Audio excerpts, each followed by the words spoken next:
Grabbing the handbrake of the gods. Welcome. Hey, hey. It's been a minute. How you doing, young Peter? Let's do it. I'm doing well. It's a good Friday here in Chattanooga. A little muggy, maybe. Lots of summer. The bugs are screaming. I love that sound. Like the cicada sound? Yeah. Well, not cicada. It's like crickets and like... Crickets. Yeah, just... crickets and flies buzzing around. Nice. It is so dry at 8,300 feet where I live. Oh wait, there's like cricket sound here. Dude, they put crickets in this audio. Can you hear the crickets? Yep. That's new. That's new. It did not have crickets before. Or crickets yeah. You ever heard us? I've never heard crickets on any of this game at all before, and that is absolutely insane that it would be cricket. It'll be cricketized. Cricketized. Alright, I'm gonna... Okay, come on, Peter. Haven't played this game in a little while, huh? No joke. Wow, see, I'm dying over here. Also, I'm just dealing with my volume levels. Man, Peter, it's so great to see you. We're chilling with our friend Michael as well.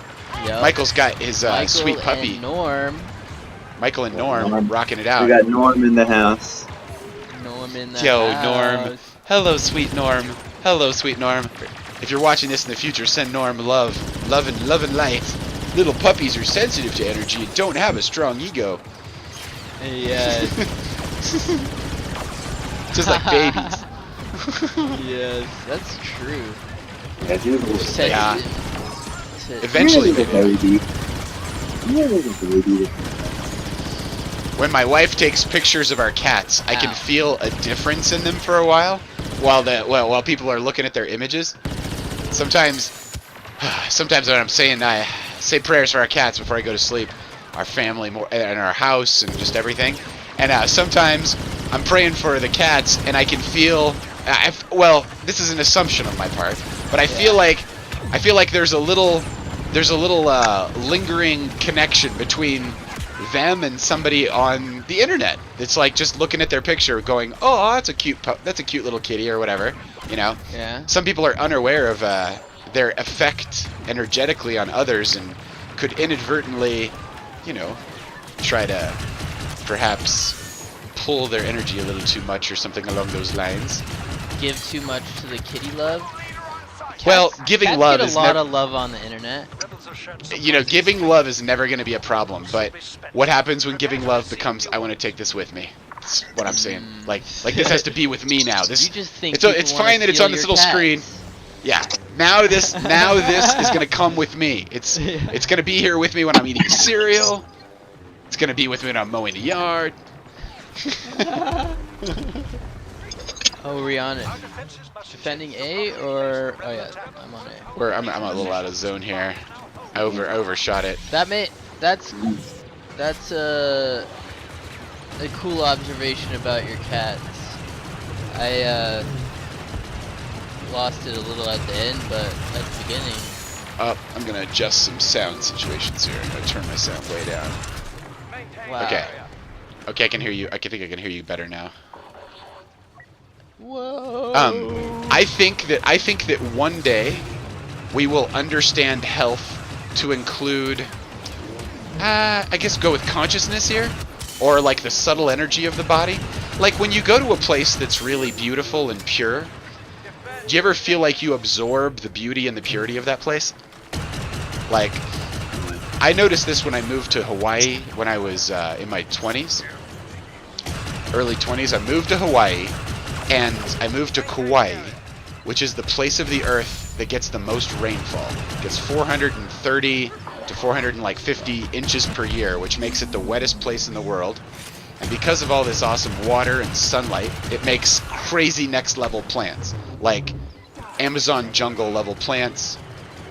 The soil is volcanic soil, so it's like insanely good for plants. Plants love that stuff. They eat it right up, or some plants do. You have to change the pH of the soil for other plants in some situations I have read. But in any event, there was just an insane amount of energy coming out of the ground. Like, just a next level amount of Kundalini, the Holy Spirit, different names for it. But it was really noticeable. And it as a human, it would light you up like a light bulb. Like your natural energy through your energy systems in your body, which are part of your organs. It's like how your organs coordinate in a certain way. Or we're outside the realm of science here. We're into like intuitive sciences. Yeah, personal experience, intuitive sciences kind of stuff. But and what I've read from others. But oh man, I can help out over here. But in any event, it's like because there's such a fire hose of energy under your feet, the energy flows up into your being when you allow it to. Like when you acclimate to that place and you feel like you're there, it's like you're getting filled from below with the subtle energy of the place. And this feels amazing, you know. And it also if you've been if I have an area in my being that I haven't been paying attention to, that's kind of been asleep, it will also animate that part of the being. So in some cases, it would bring up your subconscious and anything that needed to be healed in your body, and that might be an unexpected. You might be expecting that. Oh, I just got reach.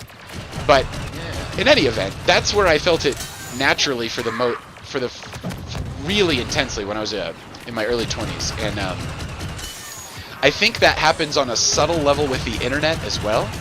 That because time and space is all about, you can be with people in places time and space wise, and it kind of feels like that in a certain way, like you're another story. I was working for I want this. to throw something in here. Please throw some stuff in here. Yeah, so with recently I've started going outside and like sitting in the sun or laying in the sun and like tanning in the afternoon.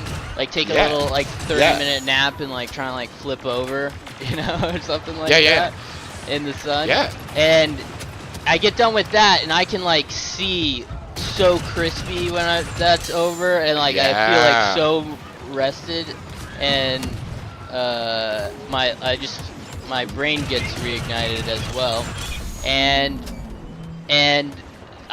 you can totally feel like the heat, the sun like hitting you for that amount of time, and your skin. Like I've been getting more color because I'm very white, and it's been feeling really good. Anyway, so that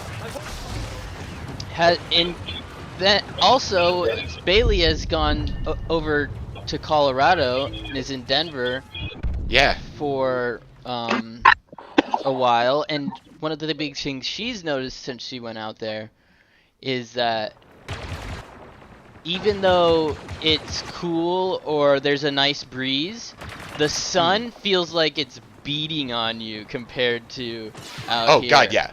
No, but you have less water in the atmosphere between you and the sun. Yeah. And that less water makes a goddamn huge difference. Because the difference between the Mile High City, which is a mile high, and where I live, which is another 3,000 feet higher, that's 40% less water in the air, which means 40% stronger sun. So when people come up to where I am, they warn them because they're not used to it just being in Denver. But coming up from sea level, at sea level you've got a dome of water over you. And especially if you live in a humid place. This is more like living in a desert. But I'll tell you what, the sun's a different color here. It's a purer form of light in a certain way. In the evenings, too, you get the most beautiful golden hours. And they last like 2 hours. It's like double golden hour. Wow, yeah. And at nighttime, the stars, there's less between you and the stars. And once you get past the atmosphere of the Earth, space is empty AF. And it's just, there's nothing blocking your view of that part of the... So anyway, the stars are so clear on some nights. But especially in the winter, when the atmosphere is so cold that there's no water in the atmosphere, because if there was the water in the atmosphere, it'd be snow. So in the winter, it's like next level sunny. Like, yeah, it's fun. You get used to it after a little while. But yeah, it does. Not only that, but like any part of your home that's exposed to the sun, even if you have the strongest environmentally inexcusable paint they make, right? Like you are your house will need to be painted every 2 years. Like it's just the sun just burns it off of the house. So fucking strong. Yeah, you leave a color out of it. Yeah. You leave a piece of wood out in the sun. It's like half in the sun, half in the shade, or something like that. The half in the sun will dissolve like way faster. It's just energy into the matter, and it breaks down the bonds. It breaks down the chemical bonds of everything. It's degrading, spreading that energy out, just like that video. Entropy Veritasium video. Dude, that was one of the most interesting. Entropy. That was one of the most interesting things I've seen in a long time. That concept of entropy, as described as heat dissipation, and then that it gets applied everywhere. The concept of entropy, but so that was nice to go back to not only the fundamentals of the physics, but then also kind of he's such a good storyteller, and that technique he was using where he was interviewing people and then doing the reveal about what entropy was and then watching their reaction. That's exactly what you're going through when you're watching the video. So it's like you're watching it with friends. And that's how he made the story. He wrote a script to talk about it. Then he did the script with people, several different like random people, and then he chopped it up and made the same story. It was so great. And you, as the Different audience, voices. you're learning the facts at the same time that the audience is learning the facts. Right. And he's really good teacher-wise too, because he poses a question and then slowly gives you the answer. Good so it gives you mirror time to think neuron about therapy. it. Mirror neuron therapy, totally. Dude, that was some next level production. Like I mean, his stuff that's new. I haven't tuned into Veritasium in a while, but his he had a good one on electricity and how electricity doesn't like quote flow through wires. He takes on these topics that are. That's the great cool thing about when you really study physics, is you realize, oh, we know a little bit, enough to give it a name, but sometimes that's the end of it. Right. Like dark matter. Like we know enough to give it a name, but aside from that, we don't actually know anything about that, like why that is. Like yeah, we're just seeing like a portion of the we're just seeing parts of the prism. Of parts the fractal that is... Well, real science is pretty humble when you really get down to it and you talk to scientists at the white paper level where they're discovering new knowledge. Yeah, but they're all niche. Like, everyone has a niche, pretty niche knowledge. They're very niche. But and the people who end up making the greatest stuff usually are people who figured out how to spread their... Like, be in a lot of niches over time and gain really good insight. God, did you see he punched Yoda in the head right as he came up? Dude, I was shooting him in the back while you did it. That was awesome. Fuck It was yeah. nice to see you close him. That was nice. Nice. Got a little Yoda death right there at the end. Kill a human sacrifice for the. Well, what is Yoda? Yoda's not a human sacrifice. How does it work?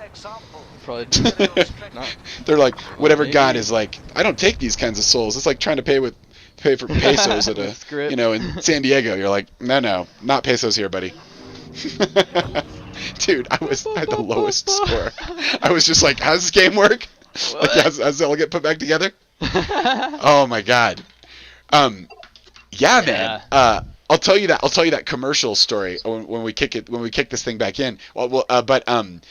I just want to say we're broadcasting for the first time on Kick as a network as well. So we added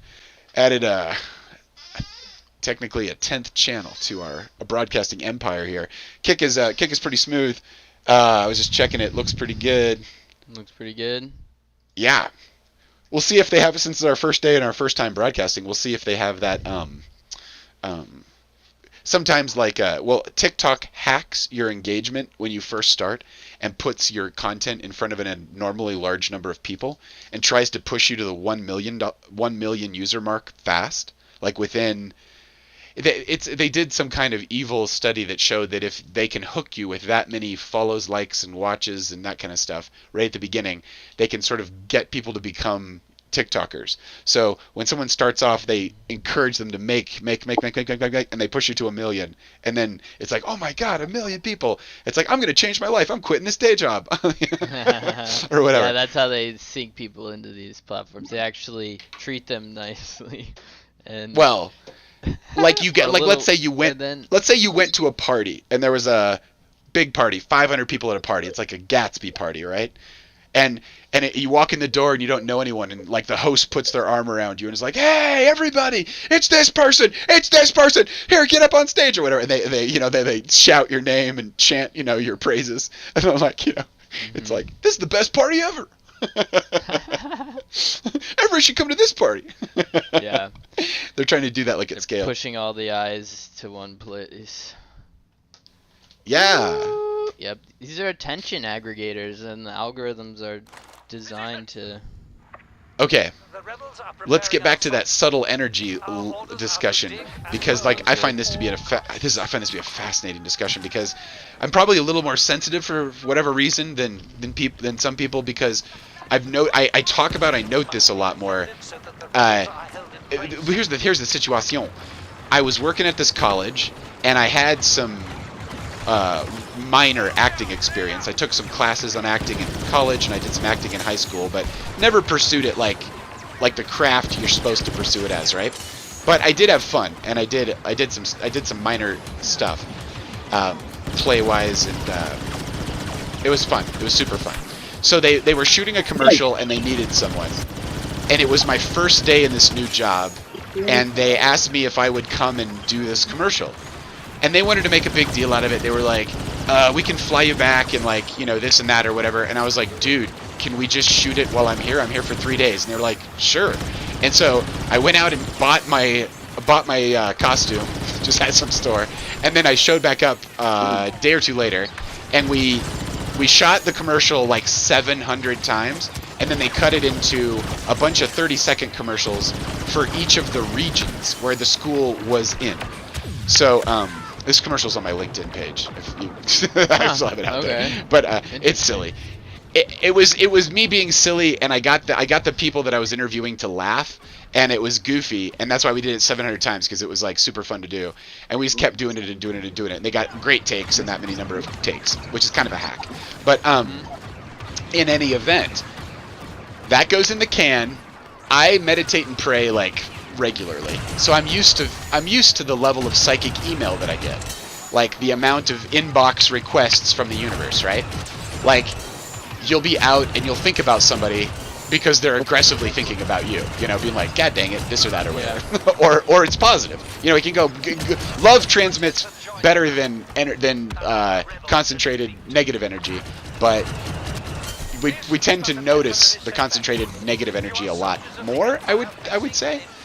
Anyway, I can tell you the day that they started to play that commercial because it went into high rotation and the psychic inbox in my soul was filled with some good things and lots of like, screw that company, screw college, or something, you know, just like, I got, you know, it was not neutral content. It was next level. It went on for like 5 months, and I did not get used to it. I would be out on a walk, and I could feel someone watching that commercial and throwing their beer can proverbially at the television screen. I could feel, because they were throwing it at my face, and like somehow just having the image of me moving and talking was enough of an IP address for these witches and warlocks and wizards that we call the human race out there to direct their psychic energy to my inbox and make it land. I also felt obsession. People intentionally. You felt yeah, obsession, I felt people like I felt people falling in love with me. I felt people being like, you are the thing, and I'm just like, you don't even know me. You know, that's my that's like my reply email. Like, you know, but it was crazy.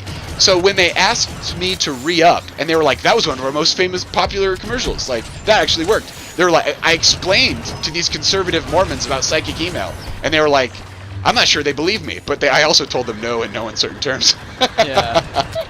I was like, I don't like the email. And they were like, what? And I'm like, this minor level of fame that you have purchased with my image by paying for all these commercials is not worth it, because these people do not know me as me. They don't know Rev Paul out here in these streets. They know this actor who's you know saying this script and doing this vision that this writer had. And that's when I promised myself, I was like, I will never take money again to put a message out there that isn't just me talking to somebody. Because if it's me talking to them like I am now, like if someone heard me right now, it's not even an issue, because they're not, first off, I'm not shilling anything, that's huge, but also that helps. It helps, but also I like my soul. I mean, people could be. I don't know. I feel like I'm an approachable human. I feel like that's not as risky as me being, you know, the Grim Reaper on a screen and people projecting their fear of death onto you, you know, or something like that, right? Like, yeah. But not some people, kabillions of people you can't count. You don't have enough seconds left in your life to count all the people that would see your image, you know, right? Like, it's insane. Right. So if that's like a thing. What is different about famous actors, or how do you think famous actors cope? Well, have you ever seen? Okay, so what I think happens is here's the thing I noticed. Ever met any of them? You know. I've met minor celebrities, and mostly but you know what's even a better thing than meeting someone like that in person? Listening to someone like that talk on like a JRE. Because that's like a safe space where Joe like calms him down and gets him actually talking and opening up, and well, you know, yeah, but it's still like millions. A kabillion people. You're in front of a kabillion people with it, yeah. Everyone. Ask me that question again. I might have missed some of your the context there, but I'm gonna lose my answer. If like how are major celebrities handling all this psychic email, and how do you think that would affect them? Poorly, dude. That's why they go crazy. That's why they lose themselves. That's why they burn out. That's why they retreat to their penthouses and never talk to anyone again and have their servants feed them. There's very few famous people I know that handle it really fucking well, but Joe Rogan would be at the top of that goddamn list. Like, he also, when Joe Rogan appears on the air, he's usually just completed killing himself over his exercise routine. He exercises until he feels like he's going to drop. He does this cold plunges where he's going to die, and then he basically pre-kills his ego. Then he goes on the air. So a lot of times you're seeing like a professional exercise monk, you know, showing his enlightened, endorphinized mind state. Yeah, totally. Like that, and he talks about it all the time. But like that's a good way to handle it. Here's what I see. I've watched over the years, like some musician gets famous, but they're famous for their music, not for their personality. So what do they end up doing? They end up changing their hair and their total look. Have you ever seen someone do that at school or professionally? Like, okay, so girls when they change through puberty, you know, they start looking attractive to men. and they don't like the attention. So what do? They burkitize themselves, right? They put themselves inside of sweatshirts and stuff like that, and they're like, I don't want this kind of attention. That kind of attention comes with energy. It sticks with you after the fact. I watched it totally nuke my girlfriend's self-esteem when she thought it was no big deal to be a stripper when we were like teenagers. like she wasn't touching anyone. She wasn't having any... I was gonna say, it seems like it can go the other way too. Say that. Instead of burkitizing, going like full exposure type route, and that's what you're. Oh saying. yeah, leaning into the. Well, and that's why it affects. That's why it affects people who have been at the victims of abuse of different kinds too. Those kinds of people usually tend to have the narcissistic wound that they can't get love, so they try to put themselves in front of all the eyeballs, and maybe that'll fix it. But it's really just your parents at the critical moment when you should have been loved missed the window, or did beat you up emotionally, spiritually, psychologically, whatever the hell, and you sort of got a kink in the hose there, and you can't. That flow doesn't work, so it's never gonna work, more or less. But watching musicians do it, like, because you're a musician is like a shaman. They're standing in front of a giant group of people. They're calling the energy together. They're setting the beat and the rhythm, which is like setting the consciousness of the group. Then they're singing their prayers into that whole group, and everybody's hearing it at the same time. And all that projected energy and all that kind of stuff. I mean, that's where the reason the Greeks invented the mask was for this purpose. Like, you go out on stage, it's not damn you, it's the goddess of death or whatever, like or whatever that other level is. So there's something real there, that we've known as a culture, society for quite a long time. And it is not true that your thoughts and feelings mean nothing. So here's the thing. People think my thoughts and feelings, my energy doesn't mean anything. They're sitting on their couch and they're just looking at something on the screen, and in their mind, it's no big deal if they take a giant psychic bolt of energy and just lash it at that human. This like a heat-sinking missile. Like, if it's live and it's with a lot of other people, this effect gets stronger. If it's synchronized, it's easier to join the mob. And that's why live broadcasts feel better. Like, a live sports show feels different to watch it when it's live than when it's recorded and a year old. It's scientifically, you could go to the theory of what's his name? Rupert Sheldrake, and morphogenic resonance. And morphogenic resonance is the theory that shape resonates in space-time. So, like, if you're human-shaped, you're resonating with all the other humans. That's why IQs go up across the board. Every couple years, they have to dial back the IQ scale because it auto goes up 10 points every so many years. And since the advent of mass media, that process has been increasing. So the more people that synchronize at the same time and watch Bob Ross paint, it just goes into the mirror neurons of everybody, and whatever that morphogenic resonance field that goes beyond our physiology, that our physiology is probably tied into, that gets filled up with Bob Ross painting vibes and tech. And then as the more people that paint, the more people can paint. That's why language catches on and transmits, and people. But anyway, these are semi-scientific ways of saying that we're a part of something larger. And also, every thought and feeling you have matters. So the next time you're watching someone on a broadcast, send them a little love. They will feel the love. They're taking a risk by being out there in front of everybody. Just like, what is it? Like 97% of people would rather die than publicly speak. Why? Yeah. Why is that? And you got to believe that as a species, that's going to apply psychically, virtually, even though the body isn't there. In a certain way. Yeah. But this is why it's important to pray. This is why it's important to have a good spiritual practice and good cleansing rituals at whatever faith you've come from. Those exist for a reason. Yeah. And other things like exercise and. Exercise gets the energy flowing in the body and gets it out. Or good sleep rhythms. Sleep rhythms. Dream with your people. Dream with your ancestors. Let them heal you when you sleep. What else? Dude, not be a good person. Think good carbs. Thoughts. Dude, carbs suck. They can. They taste so good, but the inflammation, the sugar. Yeah, protein is so much better. Protein is the way. They're yummy though. They're super yummy. They're super yummy. Yeah. You pay for it though. You pay for it. It's not free. Yeah. Not free. Nothing's free. Nothing's free. Here goes Reach. Reach just died. Man, this is awesome. We're on the Reach. Reach is probably like, hey, where were you guys? We were gone for. I was noticing we were gone for 5 weeks, dude. Yeah, I believe it. Honestly. We had, but everything in the world shifted. The tectonic plates of personal lives moved, and continents separated, and now there's Africa's different than South America. Yeah, there's still some icebergs floating around out there, man. Still some icebergs out here in these streets. Yup. Okay, I think I'm the only one capping. I don't know if it matters. We should look this up on the blog. All right, on to bigger and better things here. Okay, so yeah. Here's the thing. You've experienced synchronicity before, Peter, like the alignment of the inner with the outer in some crazy ass way. Yeah. Yep. I know no one would believe me if I just told them, right? And I wouldn't expect anyone to believe me. You shouldn't believe me. You should try it yourself and see if I'm onto something with this.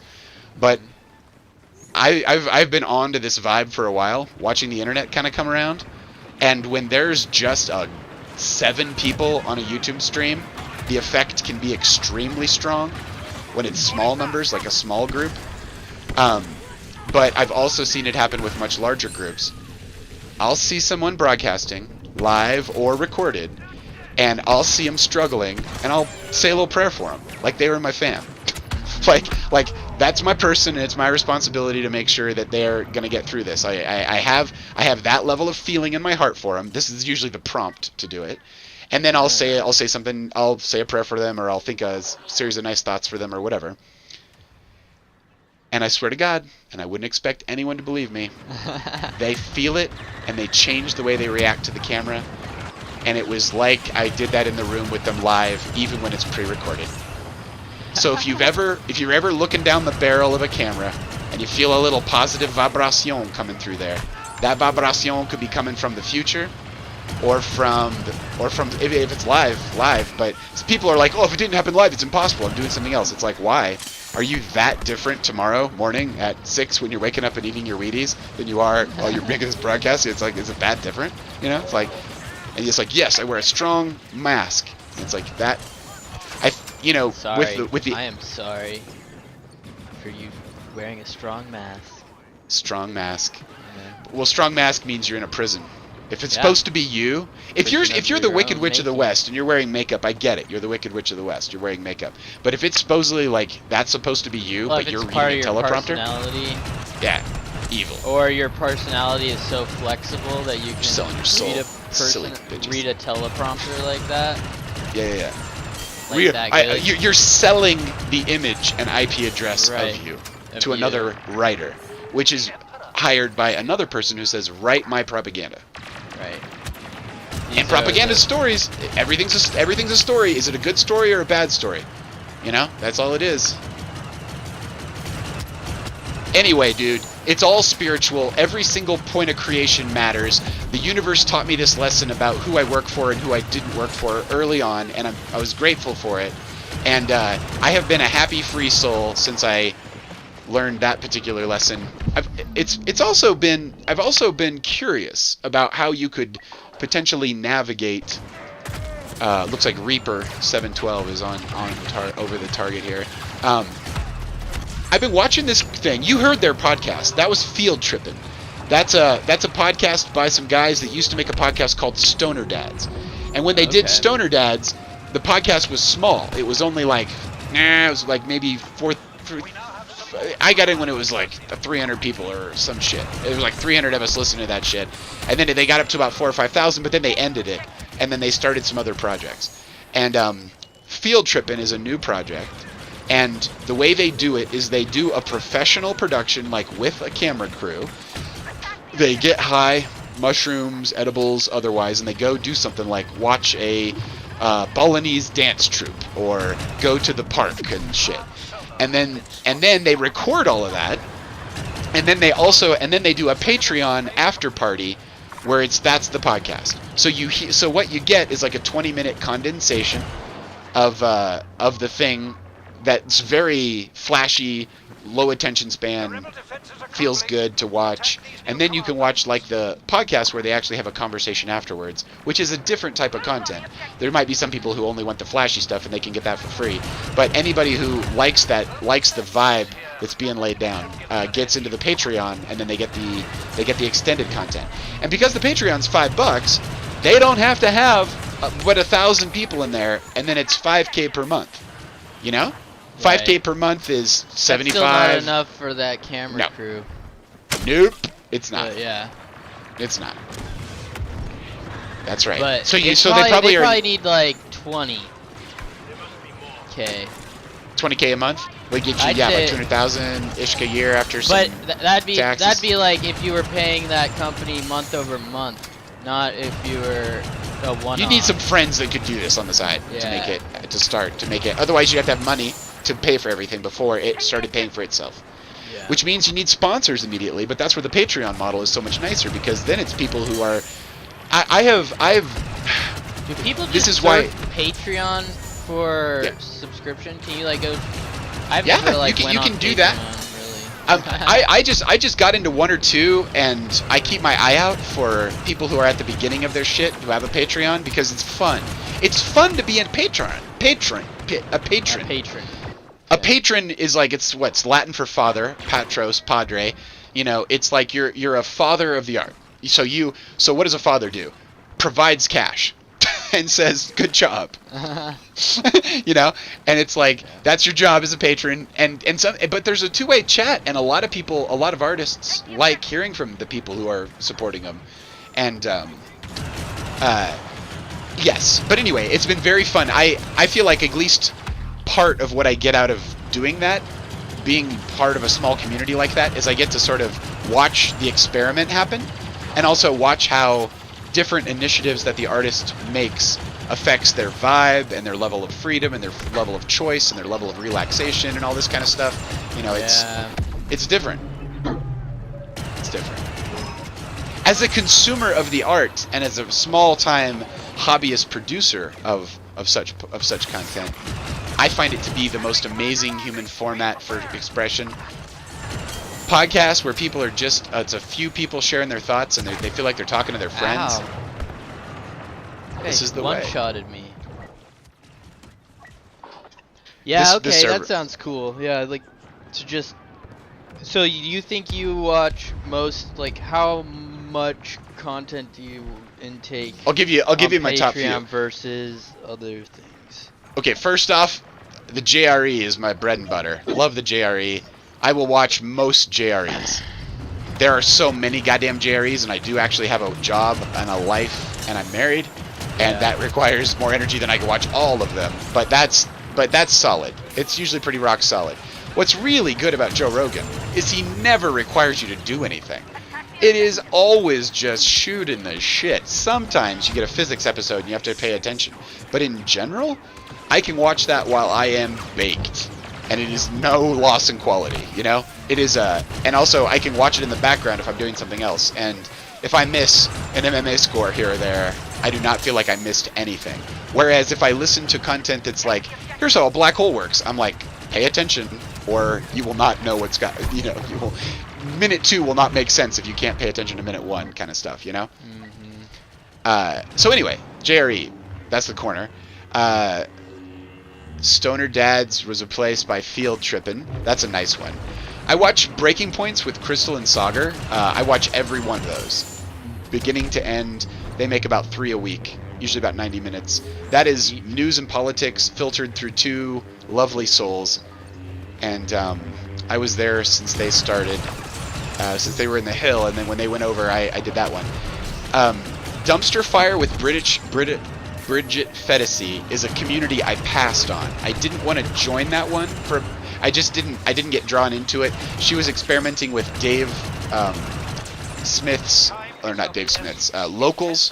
What's that guy's name? Dave. There's a Dave involved who made that thing. Yeah.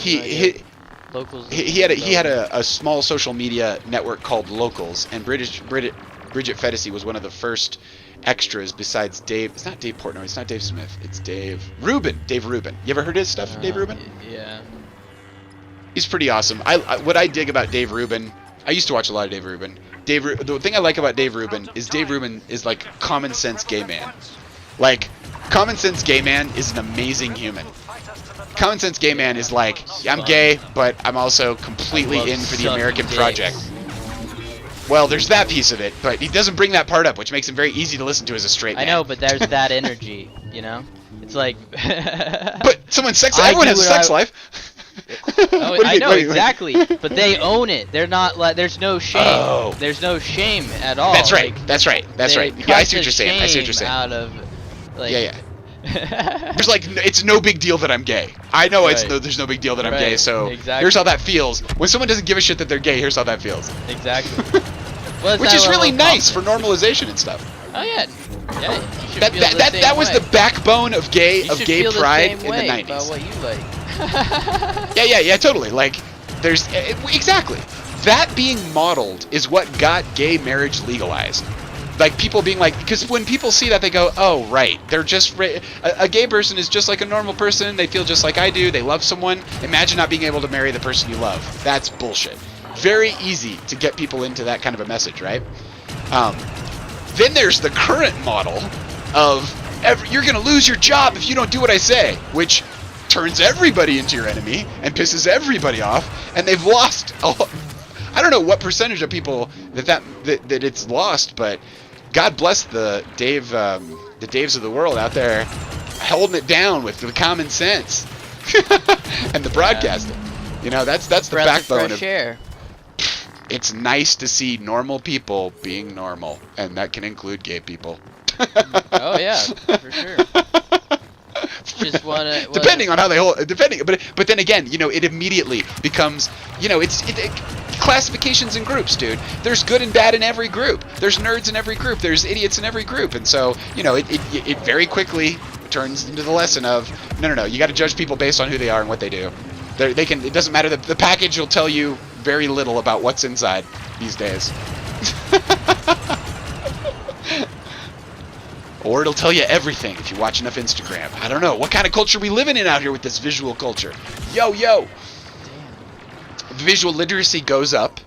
As visual literacy goes up, the need for written language and communication goes down. So, is literacy going up or down when people live their life on YouTube and the you know, the meme game or whatever? I don't know. Maybe it's good because they're experiencing more art, and that's more literacy, but just of a different kind. Get that medium. Because right now, people like Americans spend a lot of time being entertained. So if let's say, you know. Yeah. 555. Let's say, wow, I died already. Oh, dude, 46 seconds. We had that. That was ours. That was ours. All right, our jackets were on. We're on like Donkey Kong.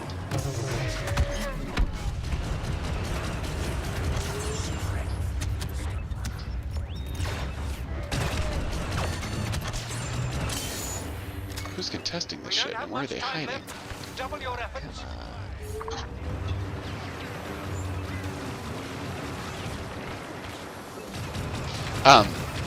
Dude, we brought up a bunch of hot topics that got involved in the game a lot. Here's the key, dude. Humans appreciate it when they're loved. Yep. That's all humans everywhere. You're not gonna find the human that's like, it's okay, you can crap on me, I'm cool. That's not real. Well, that person is sick. Yeah, the person is sick. Right. So love them all. I'm a doormat, and it's everyone. Okay. Especially the little ones that talk to you on your phone. Send those people love. Jesus, they're right there in your face, and they're hacking your social connections to capture your attention anyway. Might as well be in a loving relationship with the imaginary images in front of you. Dude, let's take a break. And dude, let's get Michael in here. We got Michael's chilling out in these streets. We're gonna take a quickie, and then we'll be right back. All right. Here we go.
Holy lordy in heaven, here we go.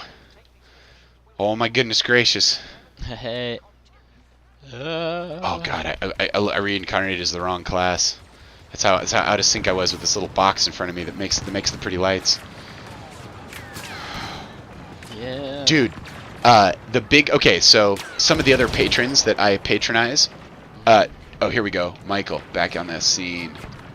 Like a jelly bean, let's do it. Hey Michael, what's shaking bacon? What happened was I took Norm out for a walk. Now he's in the crate, and then I heard you call my name, and I came and I unplugged my phone. But because the streaming site takes so much battery power, the phone just shut So off. much battery power.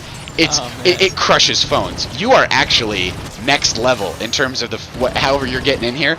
Everybody who tries to come in here without on a desktop is like, this doesn't work. Like, Yeah, so dude, like you were showing us Norm earlier. That was you sound good. You sound good. Yeah, I love that. I put him in the crate because I'm trying to prep my dinner for tonight. Nice. And Dude, what you got going on? Oh, I'm gonna make some chicken with broccoli, like a Chinese restaurant would. It's gonna be delicious. Oh shit. That sounds amazing. Oh. Yeah, I'll throw a picture up for you guys when it's done. Yeah. You know what I thought? What could be incredibly cool is if we had a channel in our Dude Core, just a roundup of bachelor recipes, just like stuff you can make like with a microwave, like on a cooking channel. I don't own it for you, so That's impressive. Right? most places I've lived have them. This Yeah. one didn't, and I just keep going anyway, so I don't have it. Nice. Yodi. Yeah, we got the Yoda out here in the streets. 4,200 or 420 to the power of 1,000. Nope, that's wrong math. To the power of 100. 420 to the power of 100. Oh my God, we're overrun. Yeah, We are seriously overrun. All right, I'm with you. Wow, I In just died. all good. I'm gonna try to get a good I reincarnate got here in literally 2, stuck 1. on Let's the go. corner. Let's go. Let's go. Nerd jackets for life. Let's go. We gotta eliminate lots of people. What's a nerd jacket? I just something I made up. Sounds bad. At someone. It kind of just fills the I part was of the brain that's My object visualizer mind was visualizing broken. it. No, Nerd jacket. A nerd jacket. I was like trying to figure out what Okay, what here- we were seeing. Here's what we're seeing. Some nerd somewhere shoots their mouth off in a parking lot full of people who would otherwise be at Fight Club or lifting heavy objects. Okay. That said nerd gets captured and skinned. Whoa. Skin is turned into a jacket that has like a human face on it. So if you see, so when you call someone a nerd jacket, what you're doing is calling them a future that human artist, skin barely. suit. Yeah. I mean, that kind of evil and crazy and mean. Where's that but- guy's Patreon? Where's that guy's Patreon? Making skin jackets out of nerds? Yeah. Yo, I love it. You know what I love about our conversation on here, Peter? Uh-huh. It's. I think that we have struck on a particular form of encryption that'll last another 5 to 10 years, where someone would send someone our clip and be like, "Look at what these idiots are saying," and then within seconds, someone would just turn it off because they'd be like, "They're playing games, dude." Yeah. Yeah. Like so we've got an guys are extra layer of obviously encryption. not interesting. Yeah, like, Or like fuck it, there's what- the arts here are they're just crazy. There, I can't be bothered to pay attention. It's like not Yeah. bite-sized. It's not. It's yeah. not Twitter All the guys are ADHD gonna see me meds. playing video games and they're gonna be like, he sucks. Why would I watch? Yeah, exactly. It's like, but I don't watch the bowling league. I watch the bowling league for many reasons, but one of the reasons I watch the bowling league is because there are zero commercial motivations for it, which means Yeah. I'm like when I'm watching the bowling league, I'm like, they're not selling me shit. They're just telling me about their rando ideas. Yeah, for real. Also, here's the thing about commercial motivation. Joe Rogan, part of the reason why he was so well, there's a thing about having ads and having a monetized channel on something like a YouTube. And the thing is that YouTube has commercial motivations.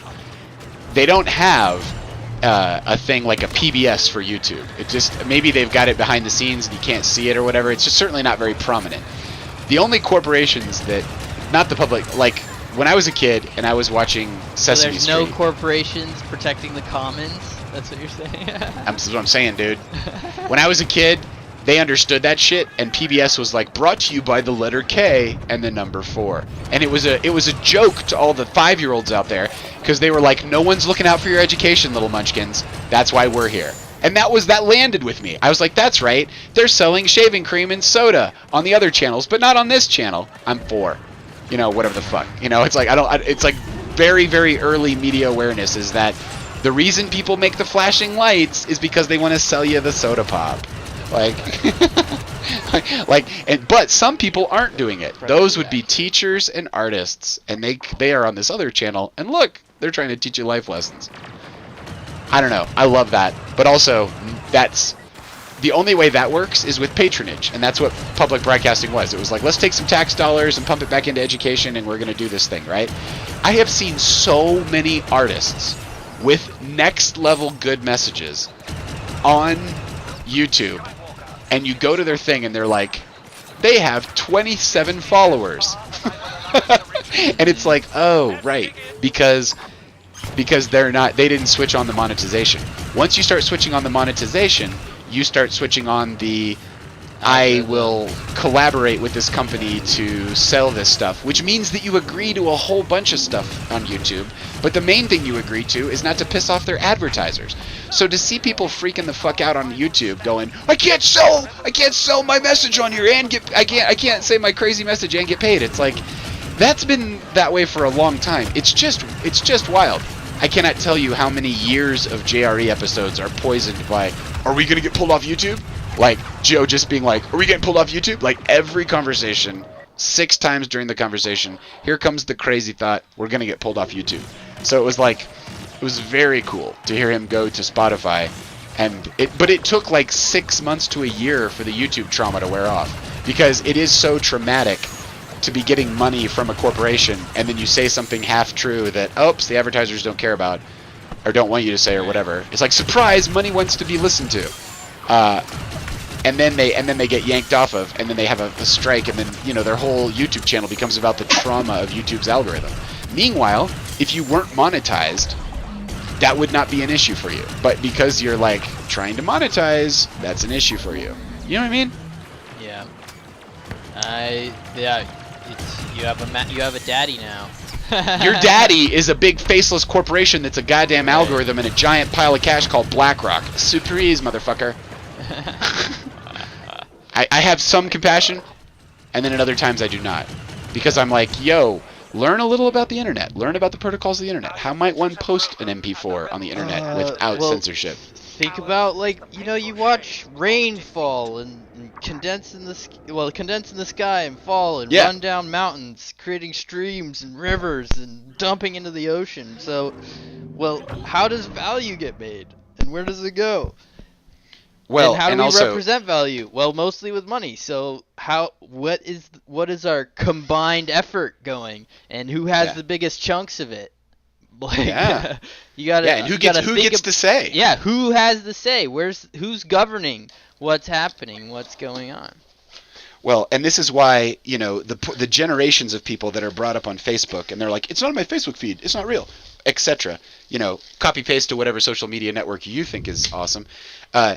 But has, you know, commercial interests, you know, that's just going to keep repeating itself over and over and over again. And certainly the Overton window for advertisement will move, and that will enable more artists to get funded by the big Sky Daddy algorithm more. But in the meantime, how many people could be making awesome art and are falling by? Anyway, Patreon itself was designed or tried to get around that by directly connecting people, but they've got their own weird rules. I had a friend who was an ayahuasca, amazing human guide in the ayahuasca realm, ayahuasquero.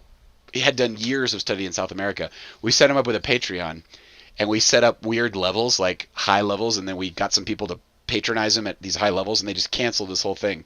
and they were like, no one would be able to would want to patronize you at these levels. And it was like, except us who built the Patreon and then started paying him the money. It was like, made it really hard to do. Anyway, that one didn't go through, but that was my first experience with Patreon, and it was the bullshit. I literally had like a court date with them in some virtual, what the fuck was it? It was some kind of review council or whatever, and it was just like, there was no habeas corpus in cyberspace, more or less, and it was like, it was very weird. But anyway, we finally got it all reinstated, etc., but it took fucking forever, but no fun.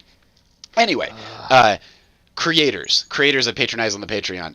Van Neistat has got a great Patreon. That's a heavy-duty one to get into if you have any kind of vision for making movies or anything content-related like that. A side one is Johnny Harris. Johnny Harris just teaches people how to make content at this next level that he pioneered under Vox's dollar. He was a commercial little video maker for Vox, pioneered some of the tech that way, and then broke off on his own, and it does a great job. Also, of interest, Johnny Harris grew up as a Mormon, and so you can also watch him go through getting acclimated to normal society from his Mormon upbringing, and that is a fun process to watch someone come from a third world, culturally speaking, and then join the American mainstream but not want to lose their soul. So worth the watch, I would say. I'm also a part of Matt and Shane's secret podcast. Matt was Shane Gillis. They're hilarious. They're basically beer drinking people from Philly, and Matt was always the crazy psychonaut in the group, and he was a third of Stoner Dads as well. One of those guys split off and did Field Tripping, but he's got Matt and Shane's secret podcast. That's a fun follow.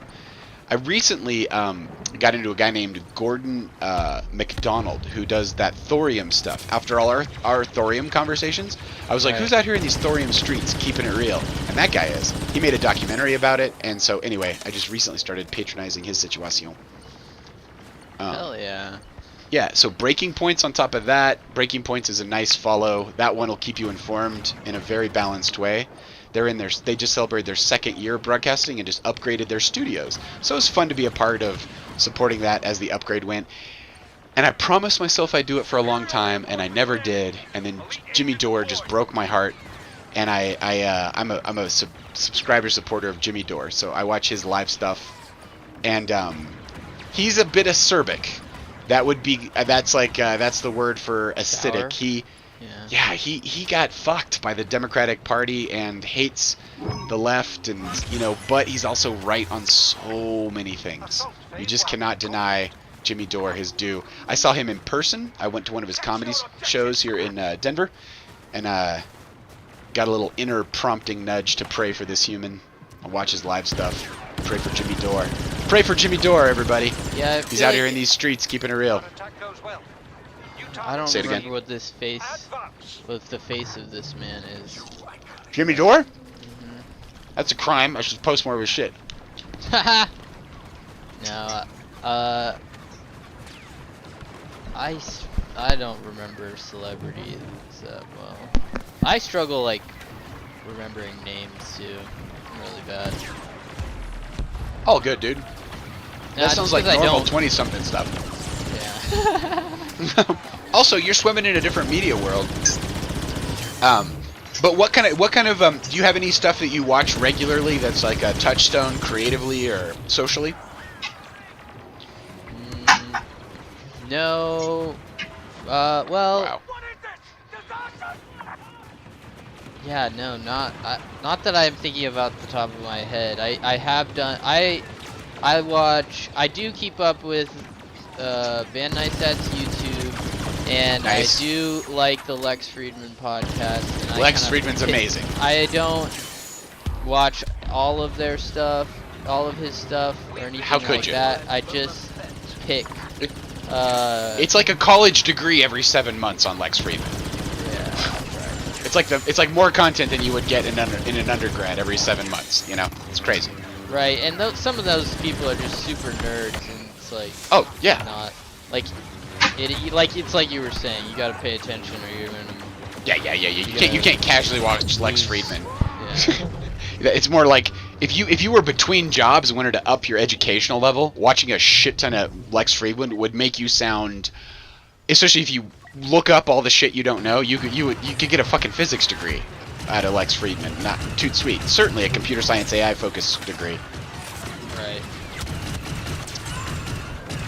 Maybe That guy was an MIT lecturer, and he was like, "I'm making more on my YouTube." Does he still has a spot at MIT? Say again. Say it louder. I think he's still at MIT, but I don't know. I think sounds right. I thought he went full time on the podcast a couple years ago and just like took it all. But maybe he is. I can't remember. I feel like he's doing a lot of things. Usually, if you teach, you usually are just always adjunct at some point. You know, like adjunct is like an infinite. Like you might not be getting actively paid, but you might. Whatever. I don't want to. Lex Friedman. I hope he's teaching at MIT for their sake. He's getting paid if he is. Yeah, man. But anyway, the whole thing about who's gonna pay for this art and how much money does an artist need to lock down their shit and get some art made. You know, this is a question as old as time, and it was the Medicis in the Middle Ages that started to invest in their artists locally, that brought about a big chunk of the Enlightenment. When someone out here in these streets sees a painting and is like, "Oh my God, that painting! It's all good in the hood. We're all good." We should be capping. I just ran into there. Oh yeah. I just ran in there. Whoops. No one's capping. That's true. No one's capping. Yeah, and the Medicis are the. They were the Medicis patrons are that got the Middle merchant Ages. families Ended the that, Dark Ages. Yeah, that invented accounting, or double entry accounting, right? Yeah, that sounds about right to me. Yeah. So they also patronized the fuck out of a bunch of Italian artists and gave us a lot of the art that we associate with the Enlightenment, the rise of the scientific method. The church had the kill switch on everything, and they took back the kill switch through because they were patronizing able to, art. They leveraged the economy and the Yeah, power of the mercantile economy. patrons. Yeah. Yeah, man. Yeah, so a YouTube algorithm that kicks down some dollars to someone is similar, but when it becomes a goddamn cultural genocide in and of itself, like by harmonizing all voices, it just makes me say we need more sources of patronage than this algorithm. When everybody's like, I can't make any money, It's like, right. I don't know. You could make some laws. You could make some PBS laws that push that money in the right direction. You know, that'd be good. Nice. Why doesn't someone do that? Why don't you say you got to push that money towards some of it towards education, and then in the way that they have corporate welfare, where every time I turn on YouTube, I can't stop seeing CNN or my local Fox affiliate. Right. YouTube did that to wet the beak of those poor old idiots who couldn't figure out the new business model. And then they started paying them back. That's where the whole adpocalypse came from. It was the adpocalypse in YouTube, which got the censorship jacked up to the nines, was old media going, "Hey man, why don't you watch some white supremacist ads on YouTube and buy your Coca-Cola? Here, watch." And they were exposing the rough nature. People wanted to watch crazy stuff. It supported an insane long tail on YouTube, which was awesome. Because it made all this. Made a lot of money for YouTube. Well, at the end of the day, yes, but it also gave. Yes, you're 1,000%. Not disagreeing with you on that one. But also, it also supported a lot of artists. Then all these kids. YouTube does support a lot of artists, and Spotify supports a lot of Used to artists support too. more. Yeah. Used to have a much more. Used to have 13-year-olds rolling up in there and being like, "I don't have to go to college. Why?" And then they say some crazy stuff, and then anyway, they had to tighten that belt because the old media made a deal with the old media. Did the first cancel culture, and the first person in their sites was YouTube, and they were like, "Look, advertisers, your shit is next to this nonsense," and the advertisers were like, "Yeah, you're right." And so the reason why when you go to YouTube that you cannot ever get away from Fox Media or anything else on there. The reason you can't get away from it, not just picking on Fox, but all of it, is because YouTube did that so that those people would make less waves for them. They just give them money that way. Yep. They give them relevance on the homepage. They changed their algorithms from caring about showing people like their artistic path or wherever, you know, like like letting them be in charge of like, they changed the metrics so that it promotes things that are inside their guidelines, which is very propagandist in like. Yeah, they're like, here's the echo chamber. Echo. Like, yeah, echo chamber. Yeah, that's right. That's like Marco Polo. Here's the echo chamber. Get to work, nerds. Like, yeah, it's weird how that money can control. It controls. It's so controlled. But money's always been control. And when more individuals got more money, and had more local power, we overthrew the church, and ended the Dark Ages. In the West, and then we got science out of that. You know, there's a lesson there about control and about who can censor who, and you know, when they're censoring Galileo, who's like, hey man, I think the sun's at the center of this shit. They're like, fuck you. Like, that's happening now for sure, and it's lazy people with money in some regards. If you get money, you could get lazy and start buying compliance. Right. And that's what people do. Right? It's like, are your ideas so poor they can't just stand up to simple conversation? Some people get lazy and try and buy compliance even when they don't have money. And that's where they fail. Social, because they use their social cred. They're like, I'm gonna come mess up your shit. Michael, you're here somewhere, dude. I'm so sorry. We're talking so much over you.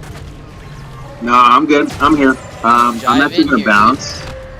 I'm glad I've heard some great conversations while doing some meal prep, so I'm glad I joined in. Dude. Sweet. But I'm gonna bounce. It's nice to have you.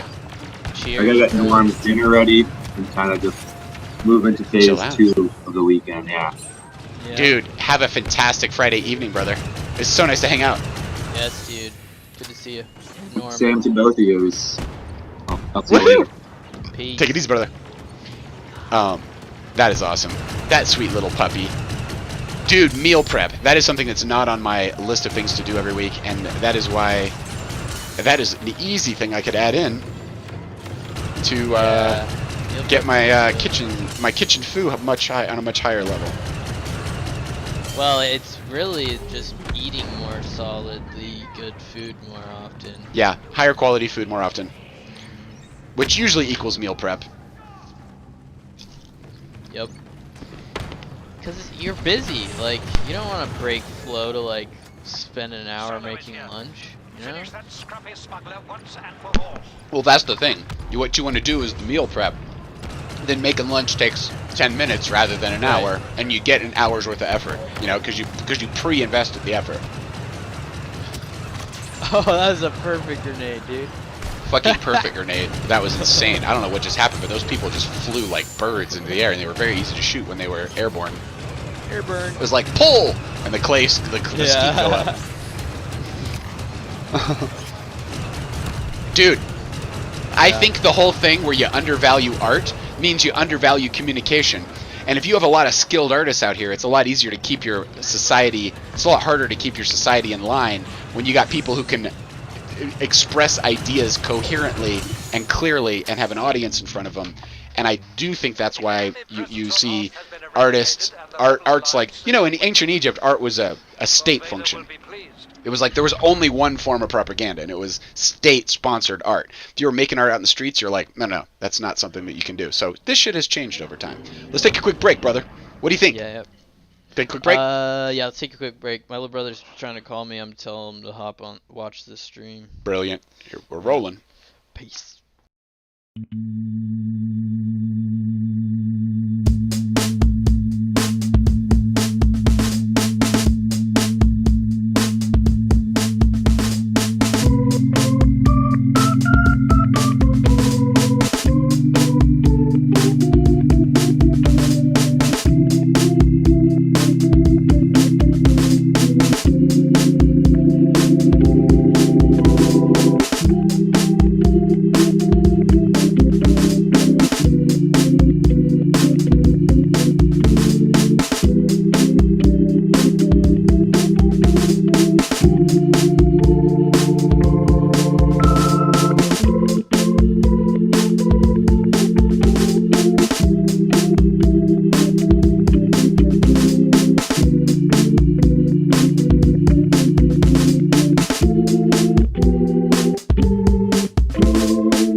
break of the gods. Here we go. Yeah. Oh, yeah. This little Endor moon. We like this little moon. It's a weird. This first one's just pure chaos. Yeah, Just this shoot first anything that moves. It's pretty much the. Awesome. Yeah.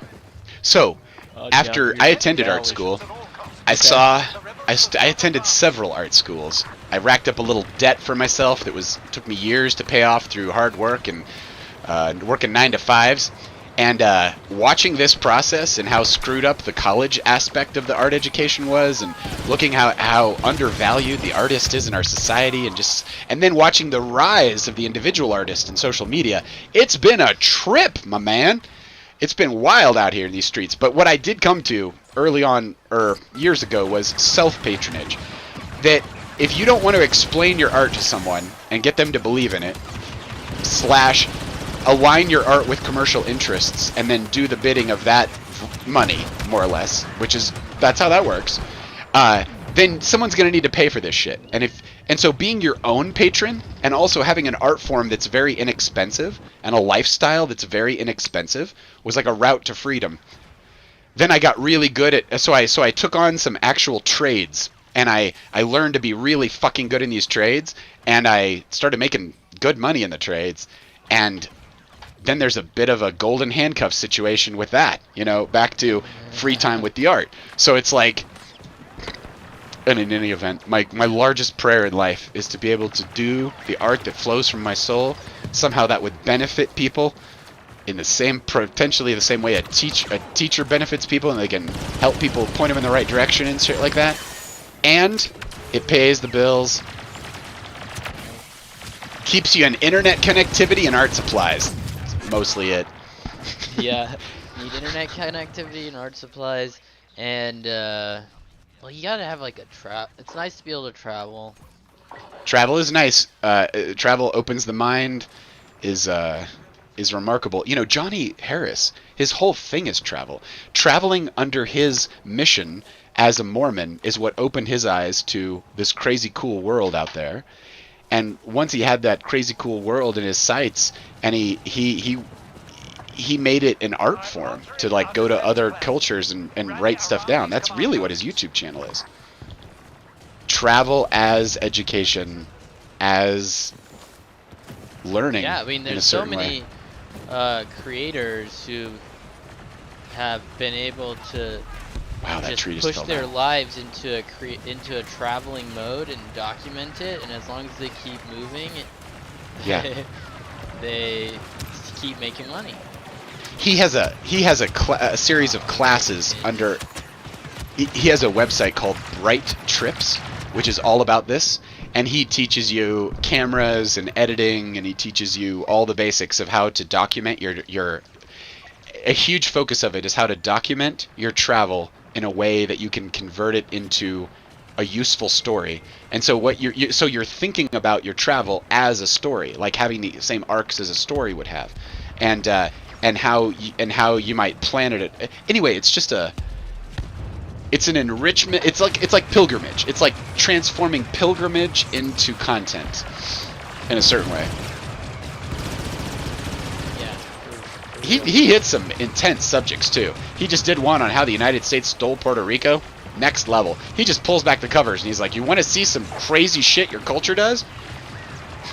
He has an outsider's perspective in a certain way, having grown up Mormon, and seeing American culture from the outside, and yet trying to live in it and work in it. And I do not believe he is a practicing Mormon anymore, but he does have a family.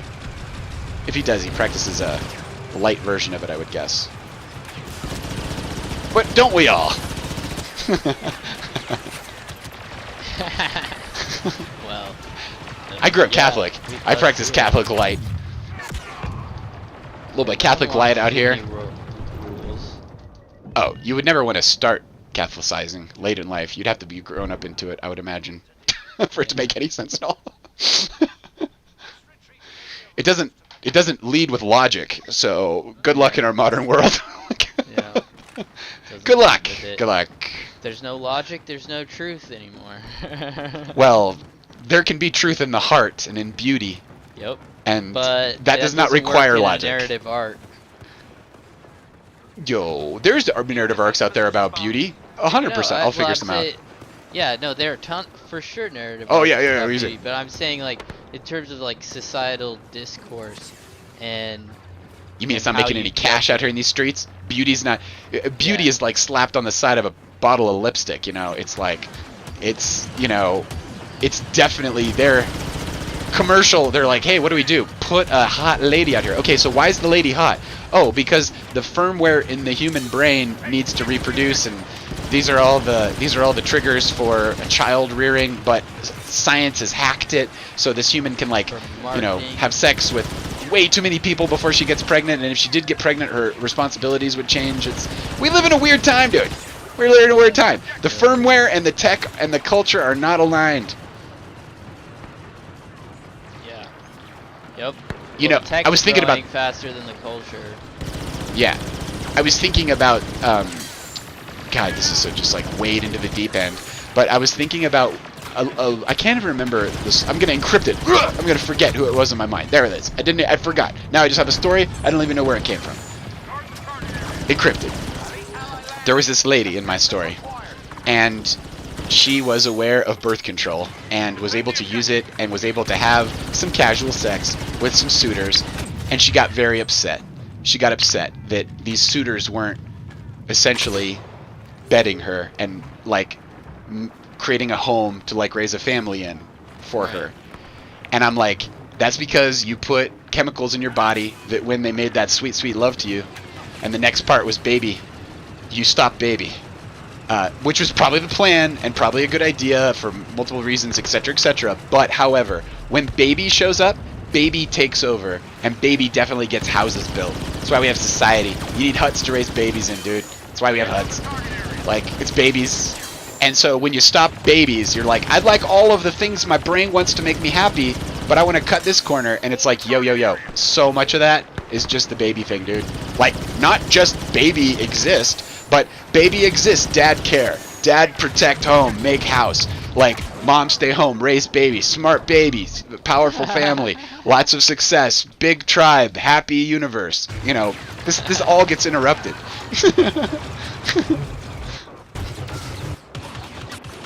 You know who's really good at this? Chris Ryan. Chris Ryan had a podcast that was the epitome of what I'm describing. He really did it right. It was called Tangentially Speaking. And for a while, he and Duncan Trussell went on the JRE, and they had a thing called the Shrimp Parade. And he would bring the sociology knowledge. He had written a book called Civilized to Death, which is all about how we should be hunter-gatherers and our brains should be more like that.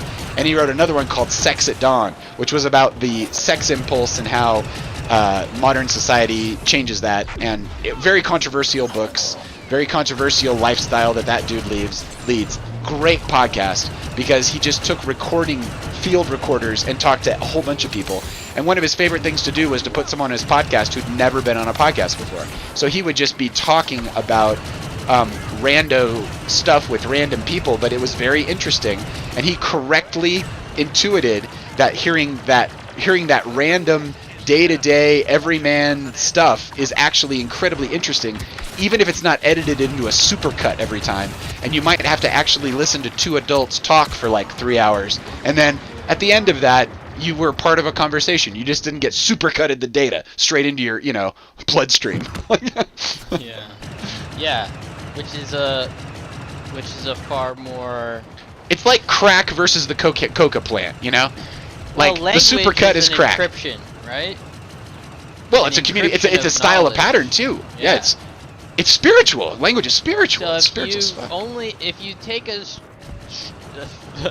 hash and pull out the most zingy numbers, like you think sevens are cool and certain patterns are cool, and you stuff all those together, that's not the same.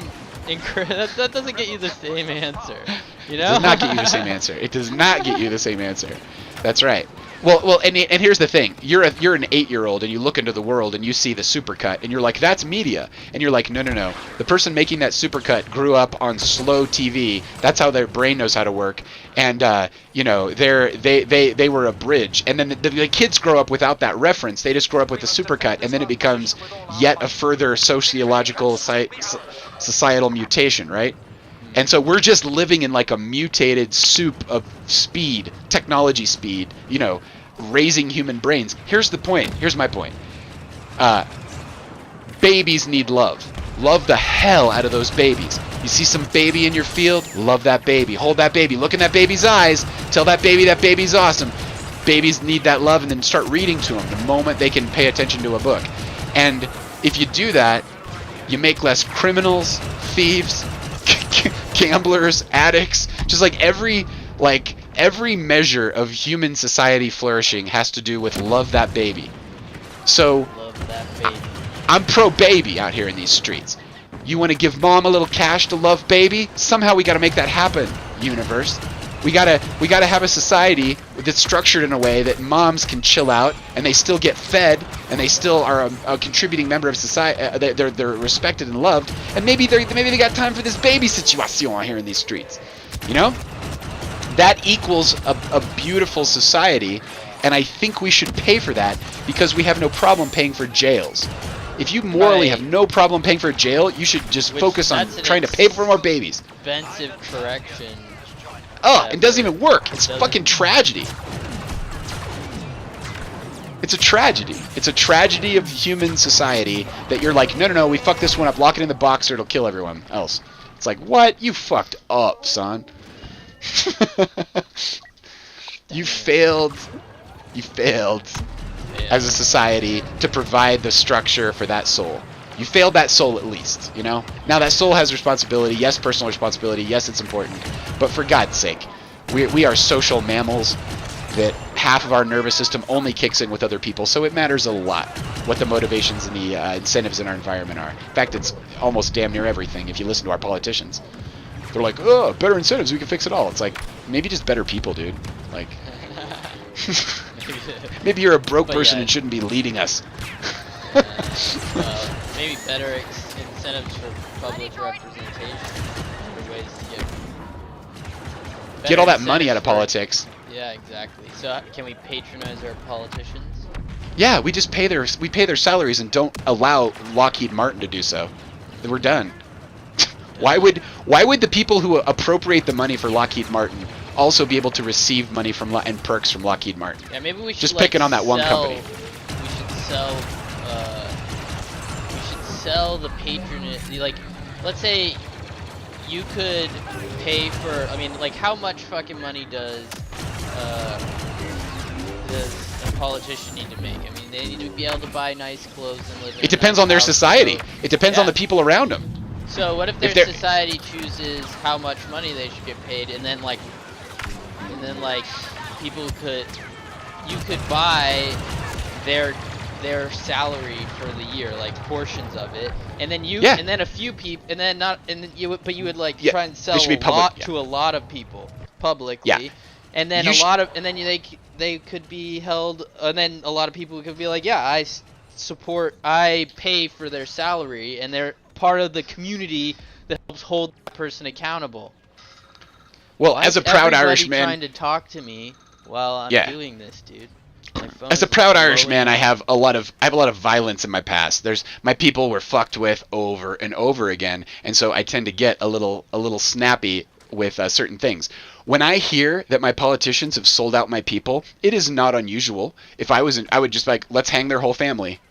I'm just like, let's do that. That will stop. The next time someone wants to do that to sell us all out, they're going to think twice if they love their kids. I'm assuming they love their kids. If they don't, they're a robot, and we need to get rid of them anyway. They shouldn't be in charge of shit. And so, in any event, if you fuck with public service like that, you fuck with the whole society. The amount of misery that your bullshit brings other people, I have no problem with there being serious consequences for corruption. But we should work hard to make sure we don't have to kill people who want to be public servants, because a lot of times people who get into that trap, they get into the trap. Also, they get compromised. The CIA compromises people. Everybody, the FBI, they arrest you for some bullshit, and they're like, hey, turn on all your friends and compromise your society. Stop being a citizen. Be our informant, and we'll let you out of jail. It's like, why is corrupting society on the menu? Why is fucking with that person's whole thing on the menu? Like, what the fuck? Because that's where the incentives are because they're bad right at catching criminals. Like, catching criminals is hard. And changing stuff and making fundamental changes to a system like as complex as ours is dangerous to the system. To that system who's sick. To the system, and the stability of the system. And you want that stability to not change. How much stability do you need? Totally. Stability is an illusion. Right? Well, it's something like RFK is out here in these streets laying down the populist message, and he's just like his numbers vary a little bit. It's like at one point I heard like more than half of people can't go find more than half Americans can't go find $1,000 if they needed it. Is that right? And when it's like $1,000, and it's like and that's like a huge amount of money for more than half Americans because they don't have it. It's like, so your system, the fruit is on the tree, my man. In my view, and it's like you cannot justify this in any regard. Right, the greed is like the corruption, the insider baseball, the we're gonna bail out a bank, but we're not gonna bail out a mom and pop. It's like, get bent. I'm not. The people in charge of the banks are just assuming that the rest of us are here as their piggy bank for when they fuck up. No, it's kind of crazy to listen to these types of people talk. Like I was listening to the EC. They're psychopaths. Forum, the conference for central banks, essentially. Yeah.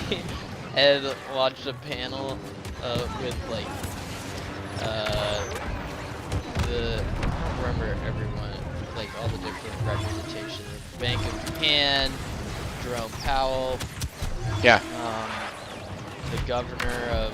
Yeah, they're just like, we're in charge. You all work for us. Somehow we're born into it. You guys can all fuck yourselves. Just like watching them, they have so much control over the economy, and watch them just like la-di-da pretend like they know what's going. I mean, they have tons of metrics, but it's like they're just so much in control. But then they pretend like they're like they're observing so much. Yeah. Now I want to be a citizen and have all the benefits of the society. Yeah, but I don't have to do anything extra to earn this power. Like I don't have to be like if you're a public servant, if you're a goddamn politician, shouldn't you have earned your position by not being corrupt? Or you're supposed to be here for the people. It's like no, it's my total role to be corrupt and earn money for my people, my family. It's always for people's families. It's always like, well, Junior's got to eat. It's like what? Liquid diamonds? Like what does Junior got to eat? Come on now. That's telling me to turn my mic up. Yeah. It's all the way up on my end. Is it? How would I do that? Turn your mic up is good. Oh, the chat's saying this? Check. Yeah, my little brother. Oh yeah. Nice. I'm not sure. I have you boosted on my side. Go ahead and say it again. Hello? Hello? I just make it louder. I'm at 100% in my little 100%? Thing. Okay. In my, what's this called? Loopback? Loopback? Loopback audio is cranked. I don't know why. Is there a secondary booster inside of there that can boost it even higher? Boost it even higher? Oh, you could run the IQ and boost it in there. IQ will boost your microphone input too. The IQ never worked really on this map. Right on. Yeah. It makes sense to me. How about some words of wisdom? I don't really give a fuck. I fucking love chocolate chip ice cream. The sweet, savory, scrumptious, sugary, delicious, and sugary. The good stuff with double the chocolate chips. Chocolate chip cookies are pretty good, don't get me wrong, but I really fuck with the ice cream. I really fuck with the ice cream. I keep it 99 and then I round it the fuck up. What was it? Oh shit, I lost it. Never mind. Amen, brother. Amen. Maybe we'll come back. This is a problem, dude. My mouth processor sucks ass. Dude, how much Alpha Brain do you do? If you tell me 0, I'm gonna slap you. I didn't do much today because I've been doing all.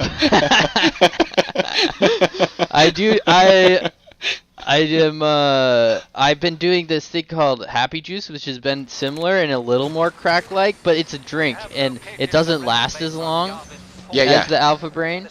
Sure. But you can if you take a gulp, you definitely feel it. That's probably for a B while. vitamins. B vitamins you can usually hit you pretty fast like that. Yeah. And they're B the energy vitamins do vitamins. hit you like that. These they're water this doesn't soluble. They move fast in the straight body. say there are B vitamins in it. I mean, I'm sure there are, but it's not a vitamin type.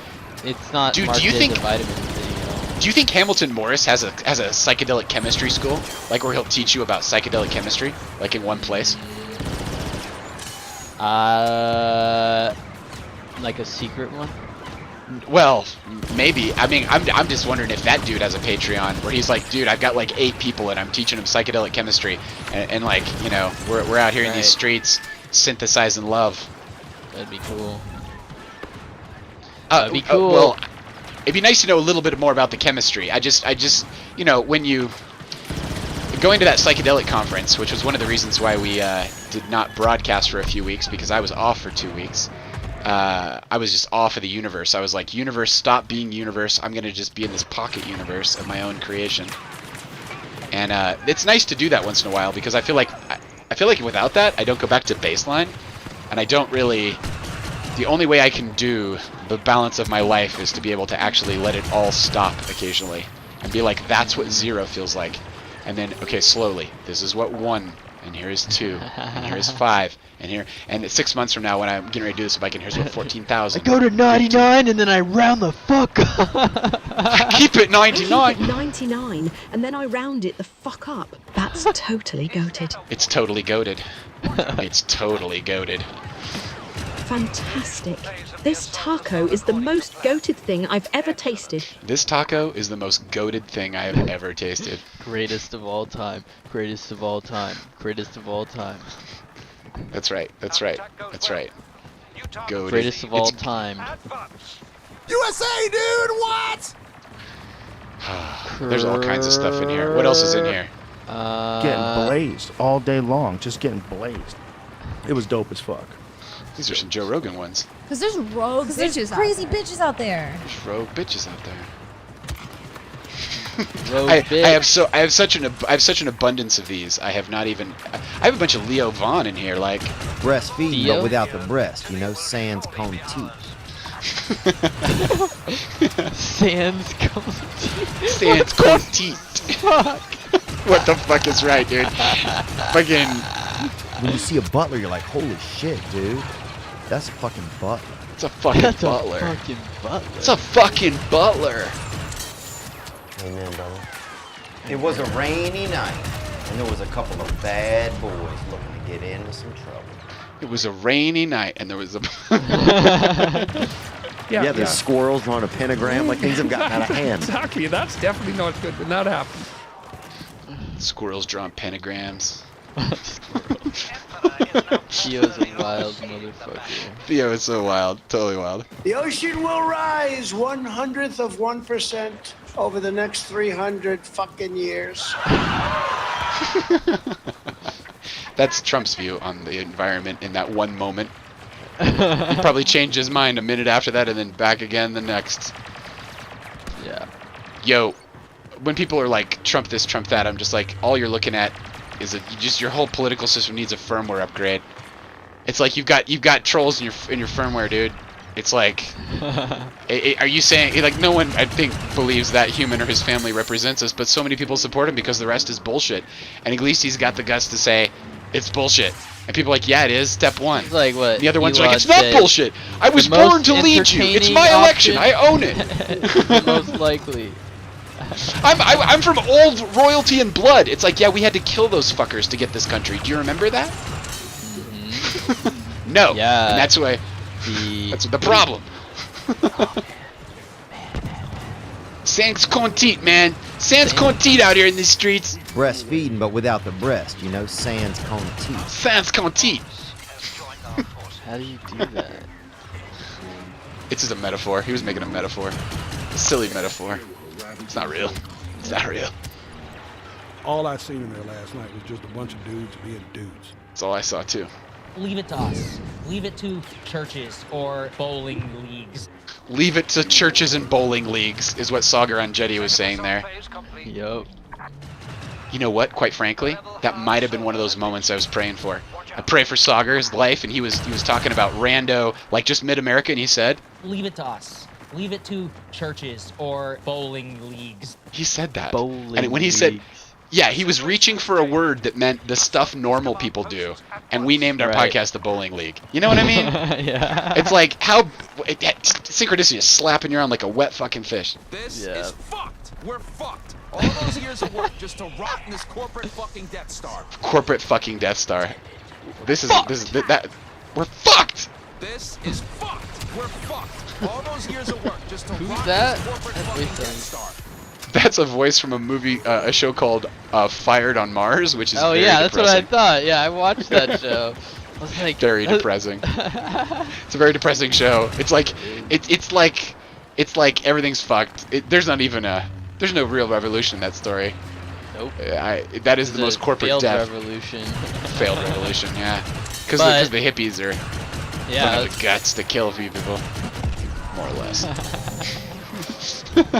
Wow. What else we got out here? Obviously, this does not appear to be a nominal situation. Obviously, this does not appear to be a nominal situation. That's what they said about Starship when it flipped around. I got some Van Neistat in here. That took years for me to develop. The way you use these is you open the Feel bad garbage for can me. and you throw them in, and then they'll work forever like that. The way you use these is you open the garbage can and throw them in, and they will work forever like that. So funny. Such a Making better work snarky is what the man. artist lives to do. Making better work is what the artist lives to do. Okay, what else? The reward for good work is more work. Spoken like a true janitor. I love it. Soul janitor. He could fix the bong hit station. He could fix everything. He could fix the bong hit station. He could fix everything. I'm really glad I have a chance to show these to you. Yeah, I've had dude, these for months. months. You were like, the last time we were on, you were like, I keep loading more of these in here. I never get to them. I never get to them. No. Y'all doing me dirty. Y'all doing me dirty. Y'all doing me dirty. Y'all doing me dirty. Found some really impressive Southerners. I love the Southern accent. It is such a beaut of an accent. Dude, I heard a representative the other day from Tennessee. Oh, we gotta go to the next one. He wants Blackburn? No. All right. he has a real might. Southern voice. I forget it. I'll post it on. is a woman. I'll post it on the UFO channel. He wants disclosure, and oh my God, to hear this Southern gentleman with his twang, God bless you, and he meant it. I'm like, right. I'm living in the wrong part of the world. I was like, I'm surrounded by people who would ironically, God bless you. You know, it's like, no, the great being at the heart of all things. Hopefully that is on your side today. It's like, what? Anyway, I thought he was fucking right about UFOs, and I thought he was right about.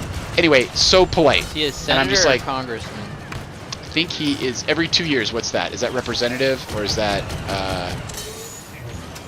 congressman? Yeah, I think that's a senator. Might be a senator.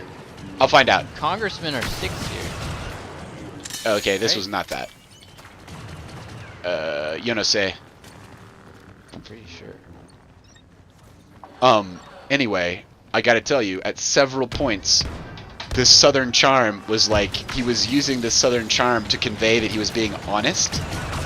And I was like, I could tell he was, it just, I mean, he wasn't, it was just like, I guess people would call that being folksy. But that's the same way that you know someone's telling you the truth when they start cussing. Because you don't cuss in front of your boss or, I mean, in most cases, but whatever. You don't, it's like, you know, when someone's talking to you but they can't be like darn or dang or whatever, you're kind of like, are you real? cussing is, I had read some sociological study sometime that like when you cuss, you're basically trying to cut through the social norm and be like, hey, let's just break this down. We got to get this done. That's what cussing is. Yeah, Cussing's like a hack for that. It's like a hack for we're not being formal now. Let's get the job done. So you don't say that at the state dinner. Unless you're awesome. Nice. Like we're awesome. 3 in a row. Is that 3 in a row? Yeah. 3 in a freaking row. We're like 4 for 5, something like that. I don't know. 4 for 5, something like that. We're paying like attention. that. We're like paying attention and stuff. Squish those soft cakey buns and watch the sweet sauce drip from every corner. Squeeze those soft cakey buns and let the sauce drip from every corner. Squish Oh, those you soft barely cakey beat buns me. and watch the sweet sauce drip from every corner. Sweet sauce dripping from every corner. I think that sounds just normal. I keep it 99 and then I round it the fuck up. All right, we need a break. Quick break, fast break. We're back at it. Here we go. Man.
Let's light this candle. Directly. Directly. High as Jesus on the space shuttle. Getting blazed all day long. Just getting blazed. It was dope as fuck. I have a curated section of Joe Rogan embracing the awesomeness of cannabis. It's a special like reserve label of sounds. High as Jesus on the space shuttle. High as Jesus on the space shuttle. High as Jesus on the space shuttle. I bet Jesus. Listen, if I was on the space shuttle, I would totally be on edibles. 100%. Are you kidding me? Unless I had responsibilities. They don't even let you go on the space shuttle unless you have responsibilities. Yeah, dude, I don't know. Space shuttles. You need like when they get to the Tesla of space of UFOs, that'd be what you want. You want an AI running that shit. You go, take me here, take you there, and then it just takes you there. Then you do the edibles. That rich that your weight doesn't matter. When you're that rich that your weight doesn't matter because you're in space. Like, yeah, well, like it costs so much, or it's so expensive to get into space right now. You have to be like. That's because they're hiding that alien tech. Yeah, that's true. Yo, can you imagine if they? Can you imagine if they gave us that alien tech and it was as easy as making a Pinewood Derby car to make a UFO? They're like, yeah, with the right materials, you're good. And then you just in this shape. Yeah.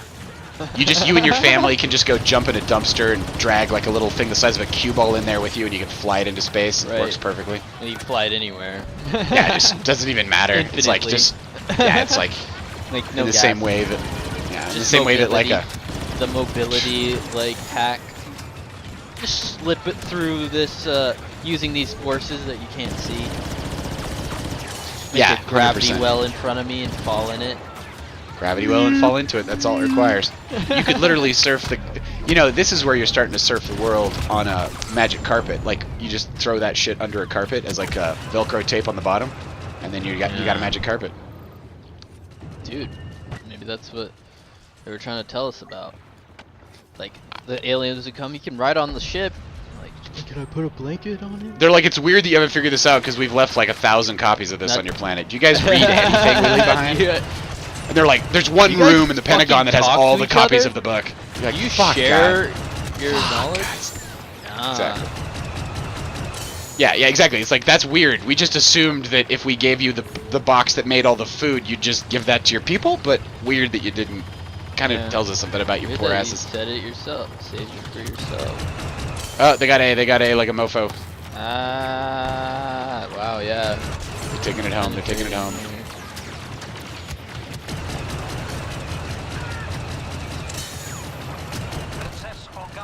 Yeah. We've. Let me fuck that up. Whoops. Yes, we need this. We need this sweet alien.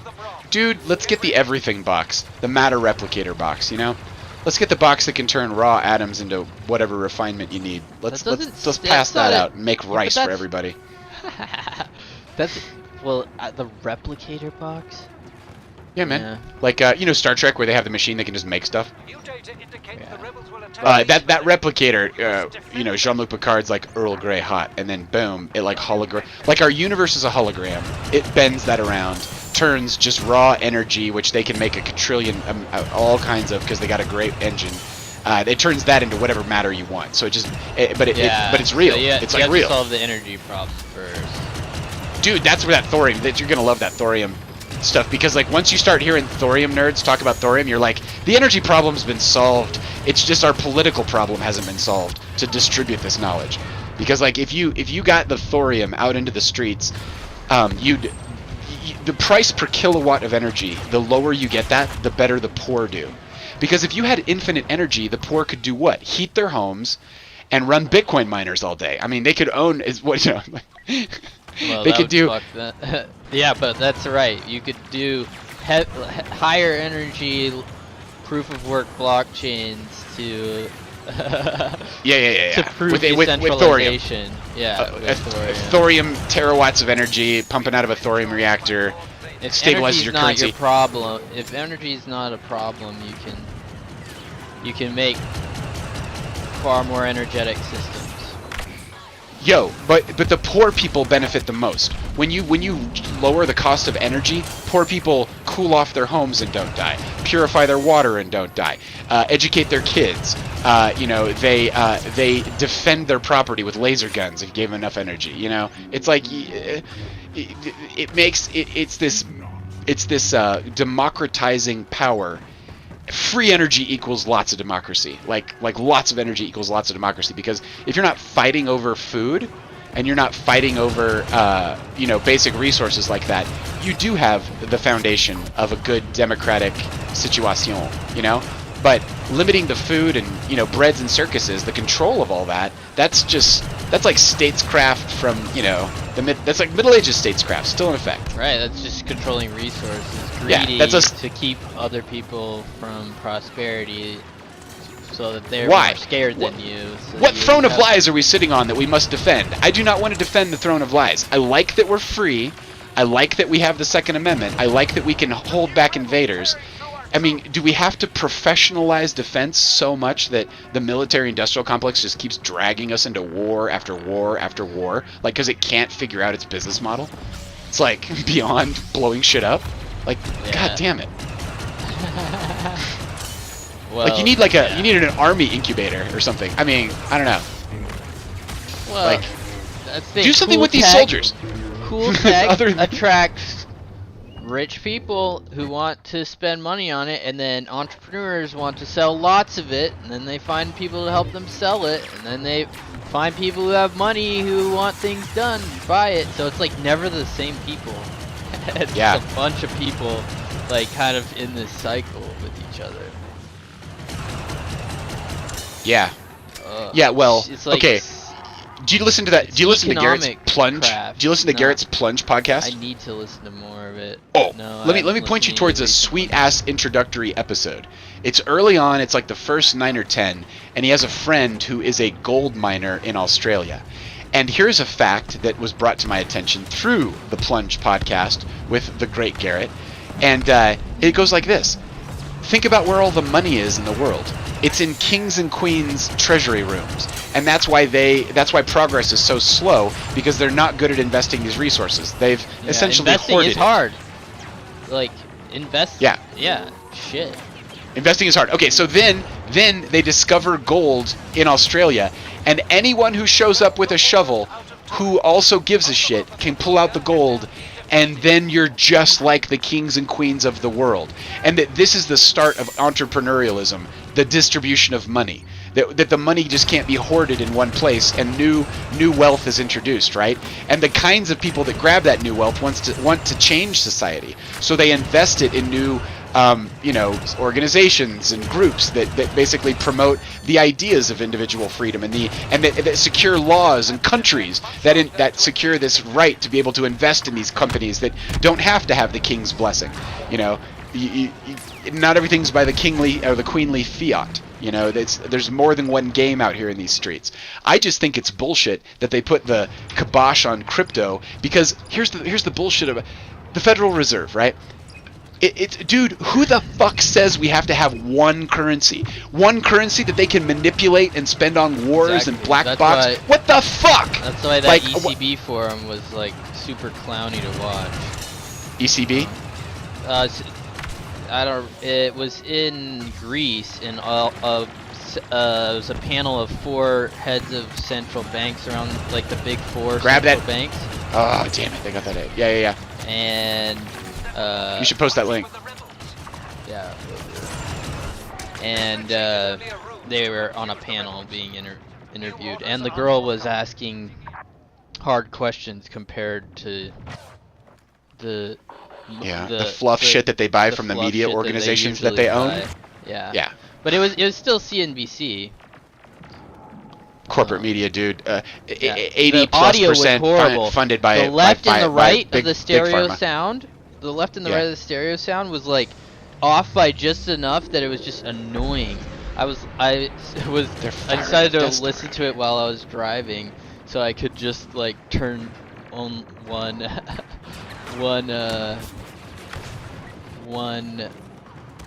left or right in my sound, because that way it wouldn't give me this stupid echo. You make sense to me. Stupid echoes, bullshit. Stupid echoes. Go CNBC. Recording us. Yeah, are you telling me they didn't put the maximum production value into the thing that undercut their funders' view, the perception of the public? It's like, yeah, these guys are reptiles. Like, what are we talking about here? Like, well, anyway, we're all at the effect of these giant pools of money and these pools of power and all this historical legacy. And if we all want to get serious about democracy, it means we need to protect each other from these things. That is what it means. It means that, it means that the individuals band together because they're all getting a raw deal compared to what the system they're being put under and that their life force is being drawn into. It's like, it's okay to not be a human slave in the system, but like, explain that to someone with a mortgage. It's like, no. Like, and so anytime you have bad financial policy, bad home policy, or whatever, anything that makes it harder on families to raise those babies, you're just gonna see compliance, and they love that because they're like, our ideas don't have to be amazing. Well, compliance our ideas equals can suck. Consistency, and consistency makes for good betting. These guys are psychopaths. I mean, they're sociopaths. And they when are you're not betting against people who don't have as much knowledge as you, it's not betting. No, it's a rigged game. You just want to be in the game to win it. You don't want to play a game. You want to take someone's money and don't want to have to deal with the risk. It's like inflation. We're just going to print this money. We're the Fed. You gamble with less money at a time intentionally to leave the perception that you aren't as in control as you are. The Fed is like, listen, this one organization over here that's completely owned by the corporations, this is the thing that gets to decide if we print more money. So I know you earned $1,000, but now I'm going to press this button over here, and your $1,000 is really only worth $500. So thanks for all your extra labor. When you got a $10 an hour paycheck, it was really a $5 an hour paycheck, and I just pressed this button, and it's all fine. Don't worry about it. Don't look at the man behind the curtain. Well, it's like, we're just inflation. Blah, blah, blah. It's greedflation. There was no. These corporations are just greedy. They were greedy. It was. I can't. Every company that sent me an email that was like, oh, we're gonna increase our prices because we haven't. I'm like, greedflation. I'm like, noted. And when your competitors come to me, and when the next generation of service comes to me and is like, hey, I'm gonna remember this. And I'm going to go with your competitor because you guys stabbed the people in the back when you didn't have to. I noted it. I noted it. I'm telling everyone. Everyone. This needs to be like... Your evil does not go unnoticed. Ya bitches. Ya bitches. Ya bitches. Bang, bang, bang-a-stang. Okay, back to the other... Okay, quick break. Reloading the bowl time. We need more fuel in these nacelles.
In one hand, a chocolate.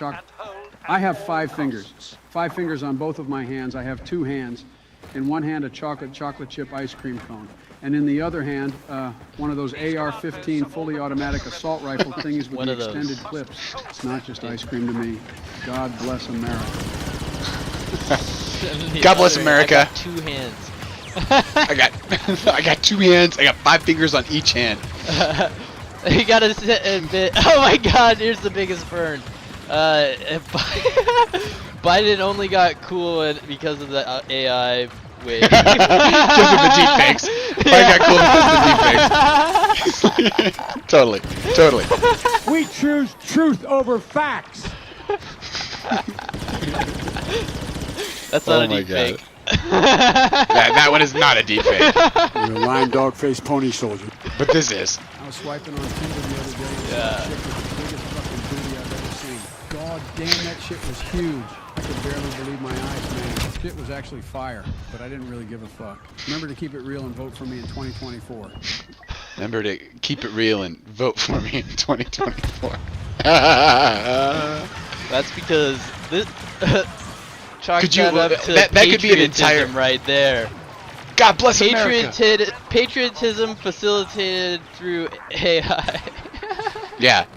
His handlers wish that they could just keep him in some glass coffin and then roll out the bot that actually made the funny jokes, and they could just program Joke's it to on say them. It'd be the perfect Like, corporate what? president, the perfect meat puppet. Be the perfect fucked human up. meat puppet. Should've Be like, found you just someone- type in what you want him to say over here, and then the android produces the sounds over there, and these dumb social monkeys think it's their leader, and they're cool with it. Henry Ford said if the American public understood the nature of the Federal Reserve, there would be open rebellion on the streets of America tomorrow morning. It's insane to me that we're just all agreeing to use the same money system. Why? It's like, what do you mean? Like, why is that just welded to the chrome? Why can't people store value in other ways, especially? Why doesn't like, what? Walmart accept Apple Pay? Well, probably because they want 30%. No, they're literally using security technology from like 2004 or something like that. Like, yeah, chip readers were invented way back then. Like, yeah. It's super old tech. They're it's the financial. They're intentionally not financial upgrading the financial technology. They used to only accept. When I was a kid, they only accepted debit cards because they paid 3% on your credit card transactions, and they were like, no. If you come into Walmart, Sam Walton was like, no.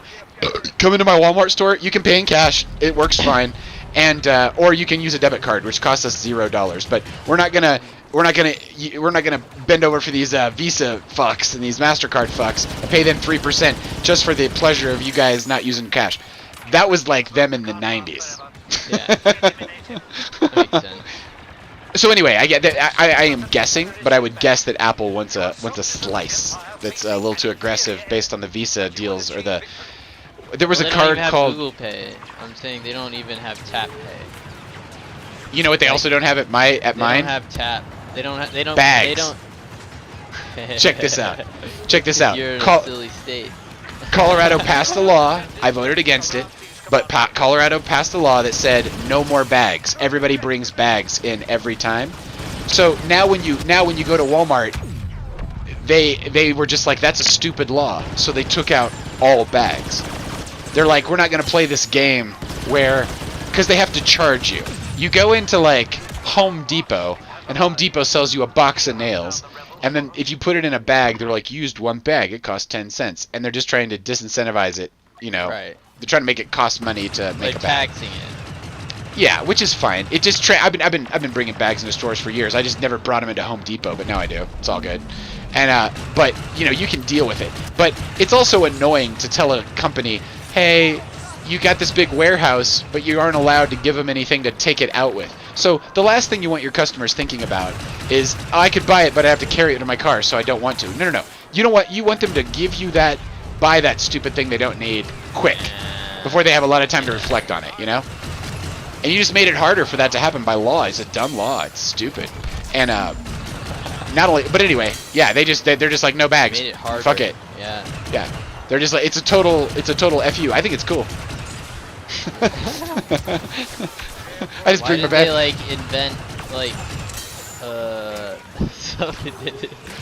yeah, why did they invent why aren't we using alien technology trays to just set them on, fabricate, and push them, teleport them to your house, to your car, to your house, teleport Fuck it that, to At that point, it's just like drones. They're just like the ultimate drone that never runs out of battery.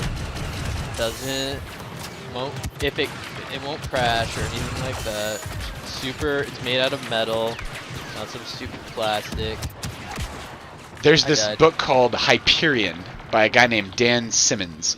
It's a good book. I read it when I was a teenager. I recently reread it as an adult, and I'm like, Jesus Christ, these librarians.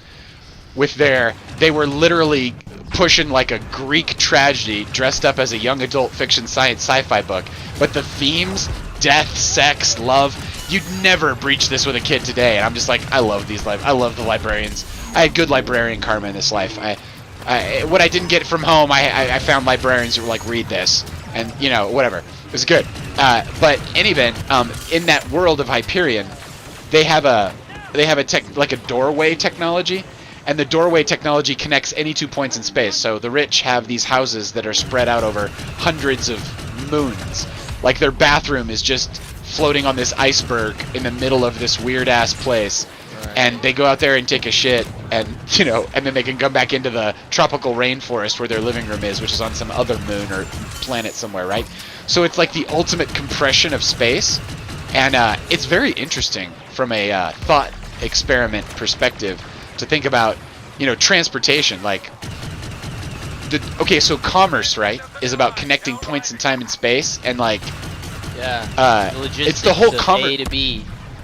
And the reason why the United States has supported like hundreds of bad coups in the world and bad governments in the world is because of that commerce. It's like we want to be able to go over there and that's why economic grab this labor. Is the most important.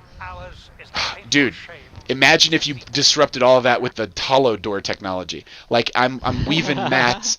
I'm weaving mats in a village in Africa, and I can step through a door and sell them face to face on the streets of the wealthiest place on the planet. Be like, these are my mats, dude. And then I just walk back through and I'm back in my village. They give me what they consider a small tip. My family eats for a month, It's like, crack. Like it would spread it out. And like, so much of our politics is controlling that. Like, controlling, no democracy for them because we'd have to pay them more.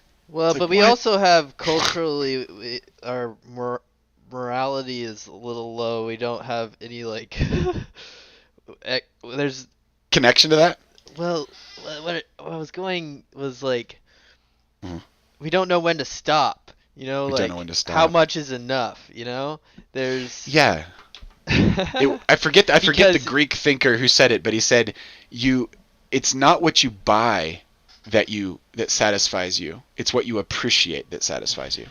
So if you have something and you can't appreciate it, you might as well have not bought it. It's just an object in your universe you have to manage or have stolen from you or something. Literally, you can lose.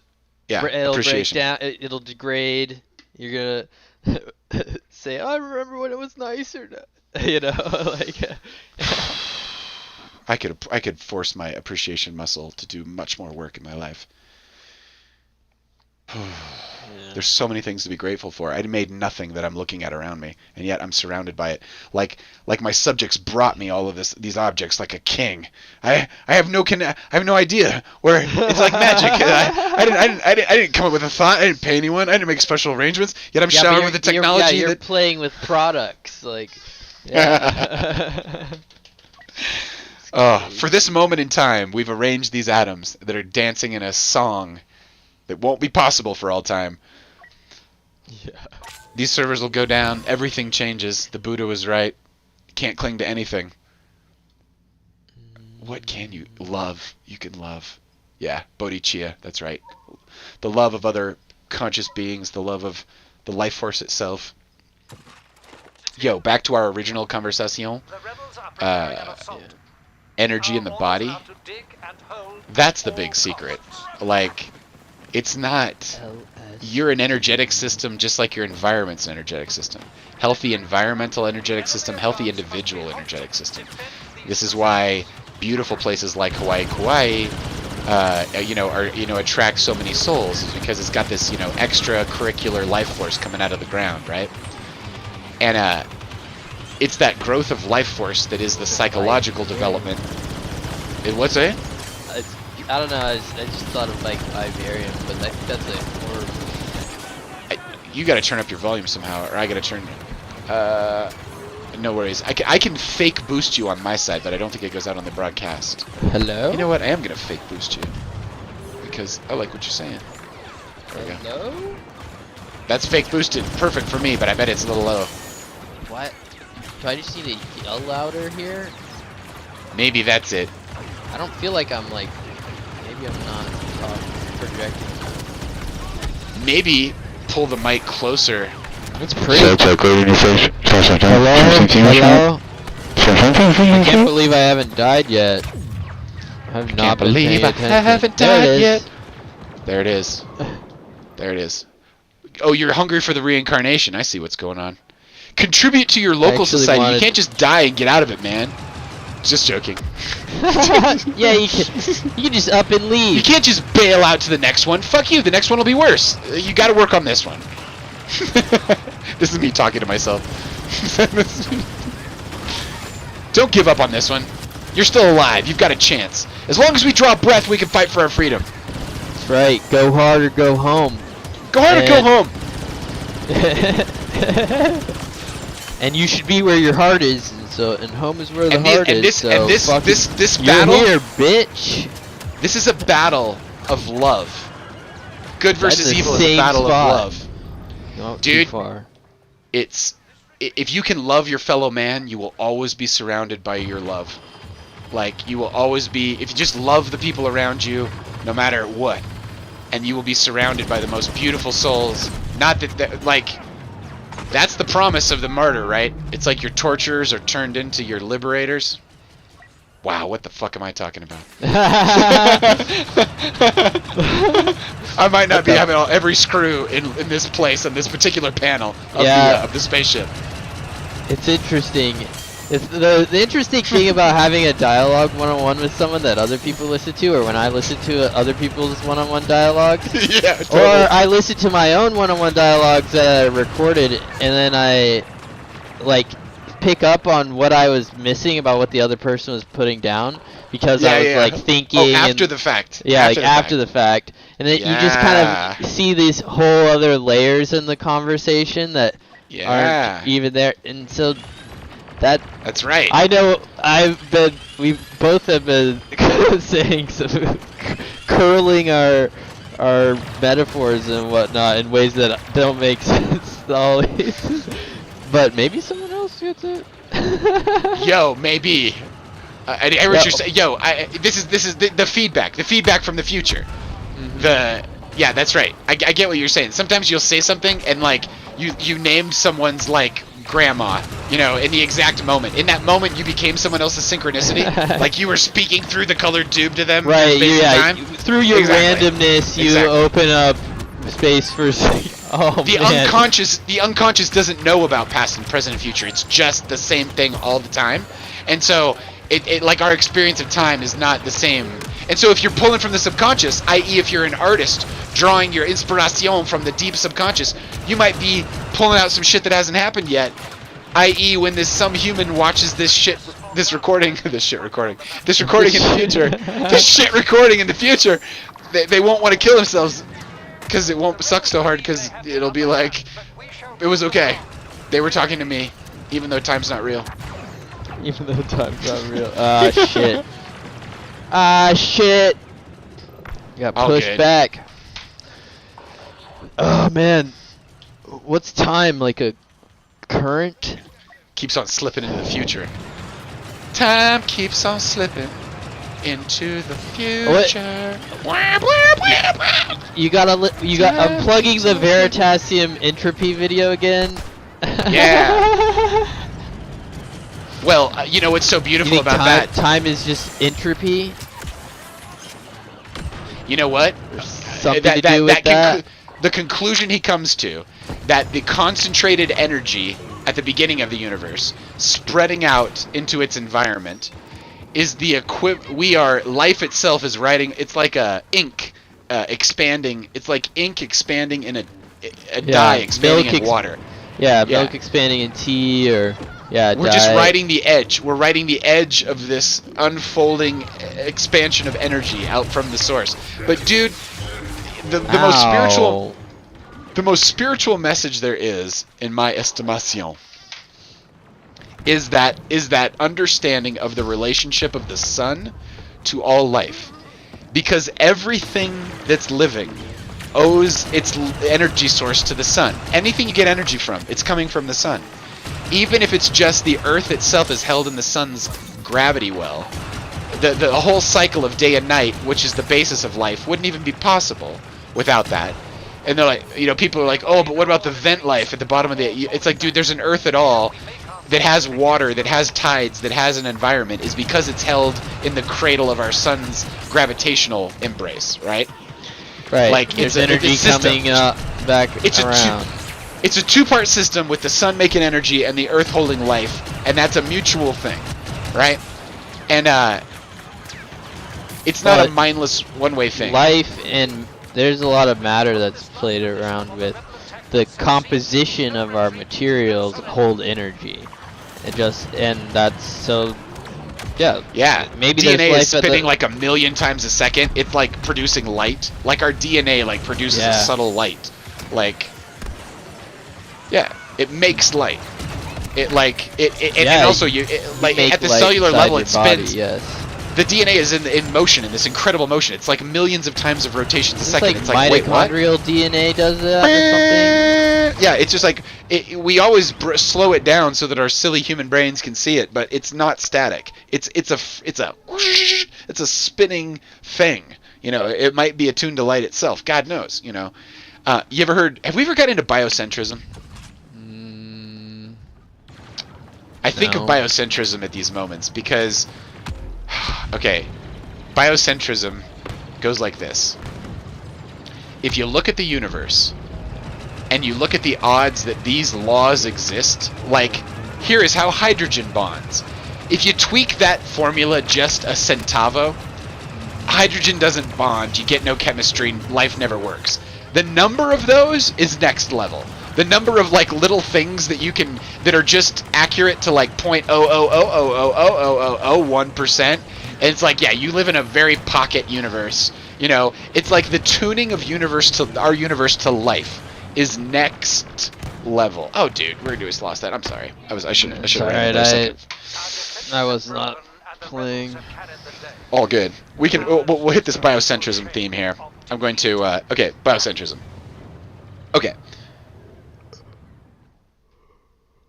If you take all of those constants and you add them up, those constants, it take the craziest smallest percentage here multiplied by the craziest smallest percentage here, but you know, the idea that we hit the jackpot for organic chemistry drives people crazy. Right. Because it's like you don't hit a jackpot. So how does that work? So the way they think it works is the first cell essentially out of the soup of quantum everything chose this frequency. What did it choose? It chose its own frequency, which was the frequency that it needed to exist. So it's like a chicken and egg thing at the beginning, where the whatever that soup is condenses enough to make a cell, which is the first condensation of consciousness. The first consciousness looks out at the universe and sees or perceives, and that selects the universe that cell grows into. Hence, we live in a perfect universe for life. But that it was that sound, like maybe that's the ohm at the heart of all life. You know, this resonant frequency that everybody, all religions agree is like synonymous with God. Or some esoteric parts of the religion do, I suppose I should say.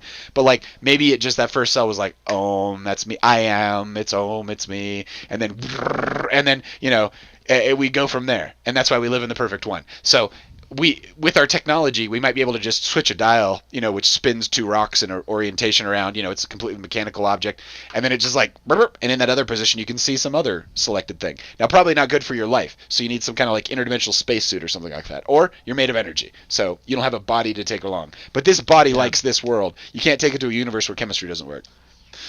Yeah. Yep. Well, where the forces at play are different than the forces you're used to, because it's all the composition of matter. All the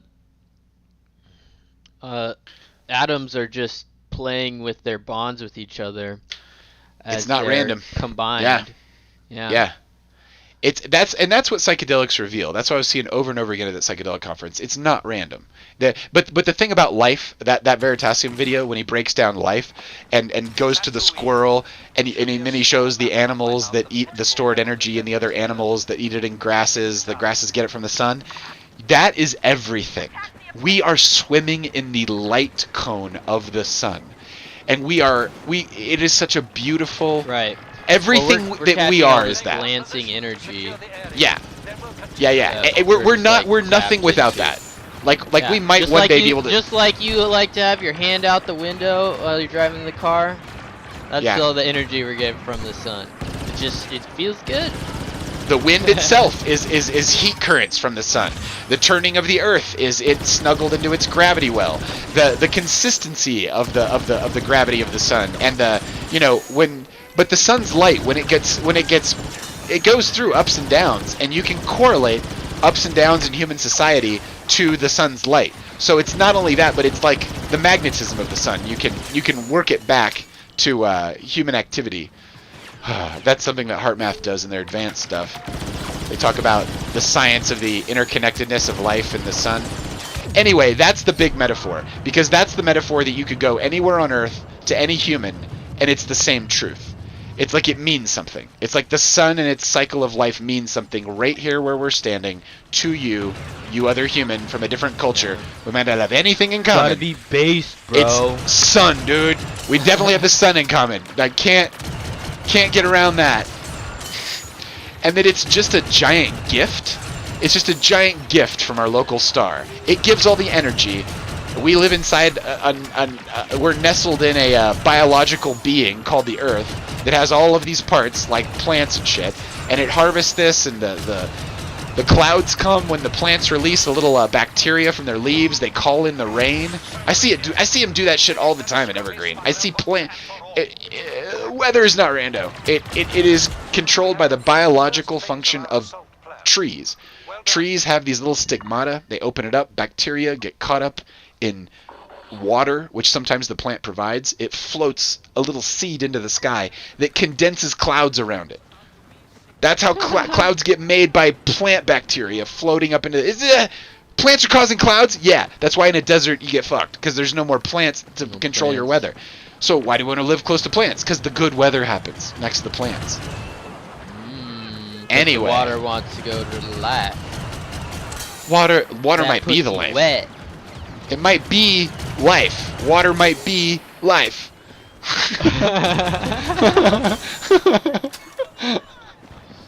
Because you can't do it without it. Unless you talk to aliens and they're like silicon life, bitches. And we're like oxygen life, bitches. Bitches. And then we have a staring contest. And we're like, we make better art. And they're like, hands down, you win. Fuck you. Yep. Show me and what you They're got. like, here's free energy. They're like, here's free energy. We're like, here's reality television. They're like, thank you. Even Fuck exchange. Off. Well, that's they're like, they're like, we're like a giant ant colony up here. We have no idea what individual freedom's about. We have no suffering in our society, so our art sucks. It's like, oh, we torture everybody. Our art's amazing. And we got poets and third graders who can't feed themselves. Let's go. We torture everybody. Is that... So, yeah, why is pain beautiful? Struggle's beautiful, maybe. Okay. Because life comes from struggle. Have a struggle environment, life goes nuts. Darwinism, it's just like, yo, struggling environment gives you beautiful, crazy, aggressive, powerful life. You know? Life uses beauty, it captures it, defines it, and then shows it to itself. Shows it to itself. That's what... Well, human beauty is life showing beauty to itself. It's like, this one's beautiful, mate with this one. Yeah. That's life. That's genetics talking out here in these streets. Yo, what would it be like if you... What would it be like if you passed a law that said you couldn't use makeup? Just thought experiment. You can't use makeup, it's illegal. All girls just have to look like they look. Do the girls become freer, or is that bullshit? That's how my woman looks at it. She's like, well, if I start she's putting smart. Makeup on, then That's I start right. getting invested in looking like that all the time. That's right. But I look... Know me for me. Yeah. And that's a lot of work. It's a high standard to ask a girl not to care about what she looks like, though, because they're wired to. It's like estrogen just does that. Watch Mrs. Maisel. Watch that show about women and like... Mrs. Maisel? Mrs. Maisel on... Mrs. Amazon. Davis. Mrs. Maisel. Miss Maisel. Mrs. Maisel. Okay. I gotta tell you about Mrs. Davis then. Go on. ahead. No, please, Mrs. Maisel, hit Miss that. Maisel is it's a story about a female comedian from like the... Oh, I don't remember, like the 50s maybe? Yeah. And she was breaking some stereotypes. Yeah, breaking some stereotypes for women in. Yep. She's being funny, and you're not supposed to be funny. You're supposed to be quiet and listen to the smart men. Right. You're supposed to shut up when a man talks. And she was really pretty, and it's like a story of and smart. It's yeah, and all the women are like super. They show her life as a higher class woman in New York. Yeah. And like the level of respect. Well, the level of work Sorry. and attention they put into what they look like. Yep. And how other people thought about them and stuff, and like the level they were maintaining and doing that. I don't know. Yo, yeah, exactly. Well, we're social mammals, and so status matters. Twice, and I know. Half-healthed him with my fist. We've got this guy hanging out on the roof who doesn't want to. Yeah, I'm gonna reincarnate next to this guy, and we're just gonna. He's pursuing a roof sniper strategy. I'm just gonna back him up on this because he's useless in our ground game. We're just gonna kill everybody up from up here, and then maybe that'll help. Yeah, always helps to kill the enemy. Certainly not capping, and that's bullshit. This is not our usual strategy, but we'll see how this goes. Yo, so we're social mammals, which means we'll spend money on stupid stuff if the other mammals think it's cool. So control of culture is control of social status. You ever seen the Starbelly Sneetches from Dr. Seuss? The story of the Starbelly Sneetches? I don't think I probably, right. But that's because have Dr. We're going Seuss. B. We're going. You've Dr. Seussized in the past. Some hippie in your life put a Dr. Seuss book in front of you, and you were like, "Weed's not bad. I'm 6. What's up?" What's up? That was the imagery, but everyone looks stoned. But I didn't realize everyone looks that. stoned. Aw. I guess I was raised by weed farmers a bit. They were hobbyist weed farmers. Yeah, but whatever. I was raised by scared Protestants. Scared Protestants don't have a lot of weed around, so they're not laughing a lot. It's a problem. It's like our crazy Irish family found the cannabis plant to be a justified. Right. Justified. Justified isn't justified. Ow. Justify it. You gotta justify it to the dumb idiots who think it's a bad idea to get healthy. Okay, we're in OT. Jesus Christ, we're in OT. What the monkey junk's going on out here? We're having a great conversation in a poor game. I love it. I love it. Yeah. I love it. Yo, but okay, so if you control the okay, Starbelly Sneetches, it's all here. Okay. They're the Sneetches, man. And they're happy. And then a salesman pulls up with a machine that the Starbelly Sneetches can pay to he can put them into it. And when they come out, they have a star. And having a star means you will go far. And because you are a star, you are next level. And so all of the Sneetches that haven't bought the star are then treated as second-class citizens. He's basically deconstructing what it means to be a social mammal and what status looks like, right? So once everybody has 1 star, the businessman goes, huh, and he has a machine that gives them a 2nd star, 2 stars. Now the 2-star Sneetches are in charge. The 2-star Sneetches are the rightful rulers of Sneetchville. And it's just human status. It's human status hacking.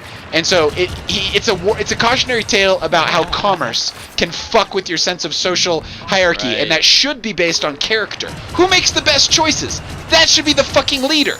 Isn't that obvious? Not who's got the greatest status symbol. It's backwards. It's like the biology recorded the status symbol, which was probably the people who could hunt the best, but then it became the people who could steal the other people's shit the best, and that's not real, but it's a hack, Yeah. Dude. that's a great metaphor. I'm gonna send you a recording of the Sneetches. I know some people who need to listen to this fucking. The Sneetches? Bowling league. Yeah. If you're caught in the status game with the symbols, Oh, you're by fucked. the way, you're never on top. Never on top. I need to shout out Daniel motherfucking Campbell. Daniel Campbell. During the last break, I stood up and He's finished mowing my whole yard. What? Yeah, while I've been doing this. I mean, yeah, the backyard, the whole backyard. You just mowed your backyard? Yeah. Nice, Daniel. Yeah. Dude, we're gonna get Daniel roped into our audio game, Garrett and I's audio game. We're going from a duo to a trio in our fake band. No, that sounds good. We're gonna get him a down. We got a Luke Skywalker over here. Luke Skywalker, contesting this shit. Contest it, y'all. Y'all. Legalize it, y'all. That's what I was thinking. Ow. Oh man, we're just getting butchered. You know what it is? It's a double bonus point weekend, which means it's half as easy. It's half as easy for come on, you fuck Mick. We're getting this fucker. Got him. I think my grenade might have done it. But whatever. We killed Luke Skywalker. At least we can put that on our tombstones. Let's go. I'm with ya. 25 seconds, maybe A, because they're stacked on B. We gotta get on base in 19 seconds, or the whole thing doesn't matter. On base in 14. On base in 14. Fuck. Where's the way? Where's the way? Come on, come on, come on. On base, on base, on base, on base, on base. On base. Less of them is good. Anywhere is good. Yeah. All of them dying is better. Just anywhere. Any death is a good death. Got a death. Nice. I think we're clear. I think we're clear. Yeah, okay, maybe we great. should start calling out our deaths. Yeah. Ah! Panic on the comms. Panic on the comms. When you kill someone else. Kills. Oh, when you get those kills? Yeah. I like it. The death events. The death events. Oh, I see it. Like, we start rewarding ourselves psychologically for that. Yeah. Wow. I've never trusted psychology because it tries to hide its P. It's like pterodactyls and psychology. There shouldn't have that hidden P. That hidden P at the beginning. It's like it's too aggressive. Yeah, peeing is aggressive. That hidden P is like, yo, what are you doing? What are you doing here? Pee. You're just talking about you're engendering a subconscious right from the jump. I don't know, man. What's going on? Why can't you face me on my own terms? About peeing? What is it about pterodactyl psychology that makes us nervous? I don't know. I don't know. It's there though. Hidden fears. You know what? I think love is what makes you sane, and the more love you can figure out in your life, the saner you are. And even when you're confronted with bad shit, you can do good things. And who could ask for anything more? Got two the more. Commercial interest in art is an evil in my view. However, no. I mean, good art can definitely do it. It's just, I mean, you can definitely be a successful artist. You can definitely make money. It's not the issue. It's. I would like to make that purer. I would like to purify that. I would like to experience that in a more pure way. I am willing to sacrifice for the purity of that situation. Let's go! We won this shit! 5, 6, 7 is my level. When do I hit top? 567th level is a lot of levels, dude. Yeah. What's the cap? No cap. What's the cap? I remember when it was 420. It was 420 like a minute ago. We just kick ass. We're just double point weekends all day. What's that? Take names. We take names. We don't remember. We're taking names. Taking names. We don't write them down so well, but we take them. Take them. Snatch your soul right out of your stupid virtual body. Soul snatching. What do you do on Friday? Well, recently I think that was a line from a movie. Someone was trying to intimidate someone, and they're like, "I'll reach over and snatch the soul right out of your body," and the person was like, "Okay," like settled down, like they were threatening them. They were threatening to snatch the soul right out of their body. I thought that was like, I was like, oh, that's a very aggressive way to do that. I like that. Right. Yeah. Watch whatever. Out. Whoa. I think the threat of violence always must be with us for us to be well behaved. People tend to, without consequences, we get these. I don't know, man. It's weird. You need those consequences. Otherwise, the social apes start taking advantage. You go. Executive branch, bitches. People want to have boundaries. Kids What? want to have boundaries. They do. Kid They need who them. has boundaries enjoys He's their a happy life kid. more. That's right. Because they know what good is, and they know when they've done enough. Right. They don't have to be energized around what's next what all the is- time. They know what's next.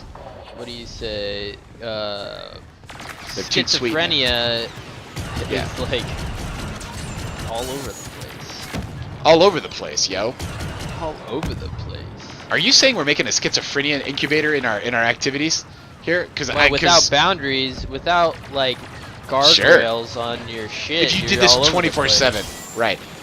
Part of the beauty of what we're doing here is it's an intense moment. But if you did this for like 10 or 12 hours, you'd run out of cool things to say. First off, Yeah. nice weaponry there. That was a nice little advance you made. So I was watching you do that.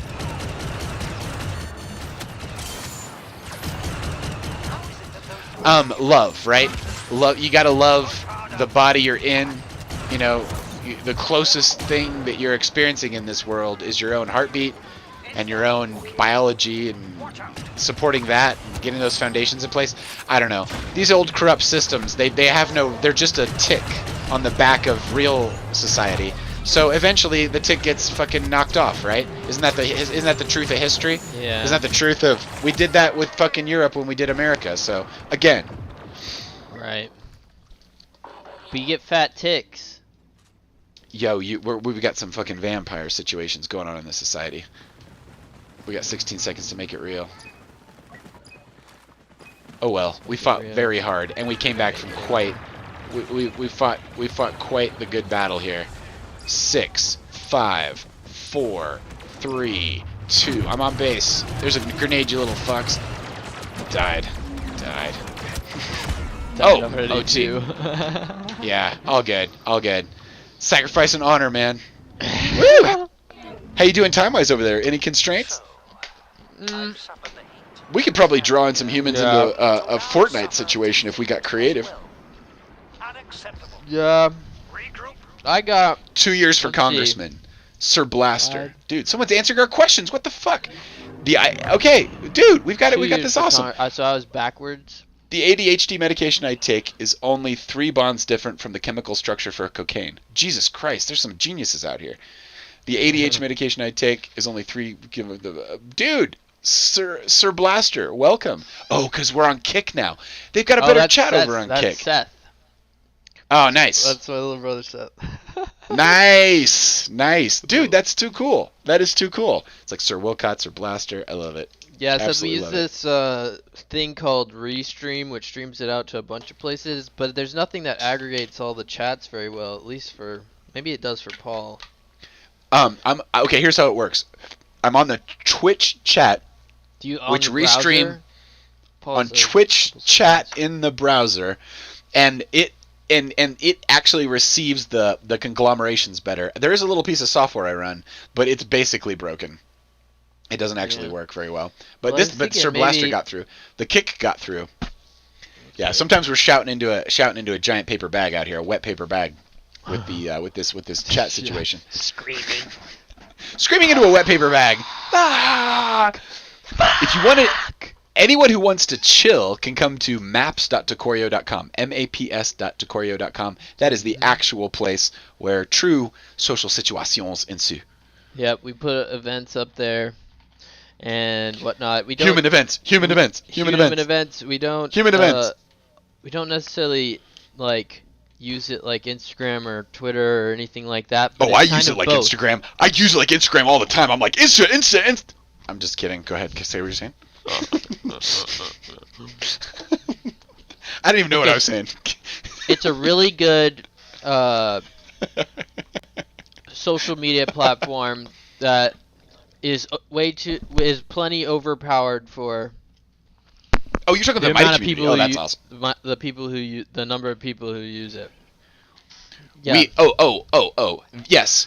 We purchased a non-commercial social media experience for everyone, Right. and then we give it for free because that's the right thing to do. Because it's the right thing to do. That's the thing to do if you want to stay poor and awesome. Poor and awesome, baby. Let's Poor go. and awesome. Burn, Poor baby, and burn. awesome. Guess where we Fuck are? yeah! You know what? But that's us making a statement about the commercialization.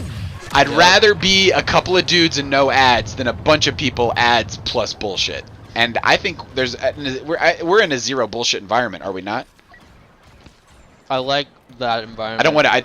I like that environment. The ads are a fucking tax, and I don't want to pay it. Right. My consciousness isn't for sale. Neither is yours if you're hanging out in my place. You know what I mean? Right. God damn it. So much of my experience is hijacked. Hijack everything. Every second of your life. It's like, come to me, little eyeball. Stare at this symbol. Magic, magic, magic. Bye, bye, bye. Magic, magic, magic. Bye, bye, bye. Might be a fucking great t-shirt. Yep. Because it is magic. The Hindus understand this. They call it cities. Cities are powers. Powers are hacking. Hacking is making something happen that God wouldn't necessarily make happen, but it happened. And that's like maybe the entire definition of darkness. So the Hindus are like, don't fuck with cities. Yet our entire technologically mediated culture looks like a goddamn city.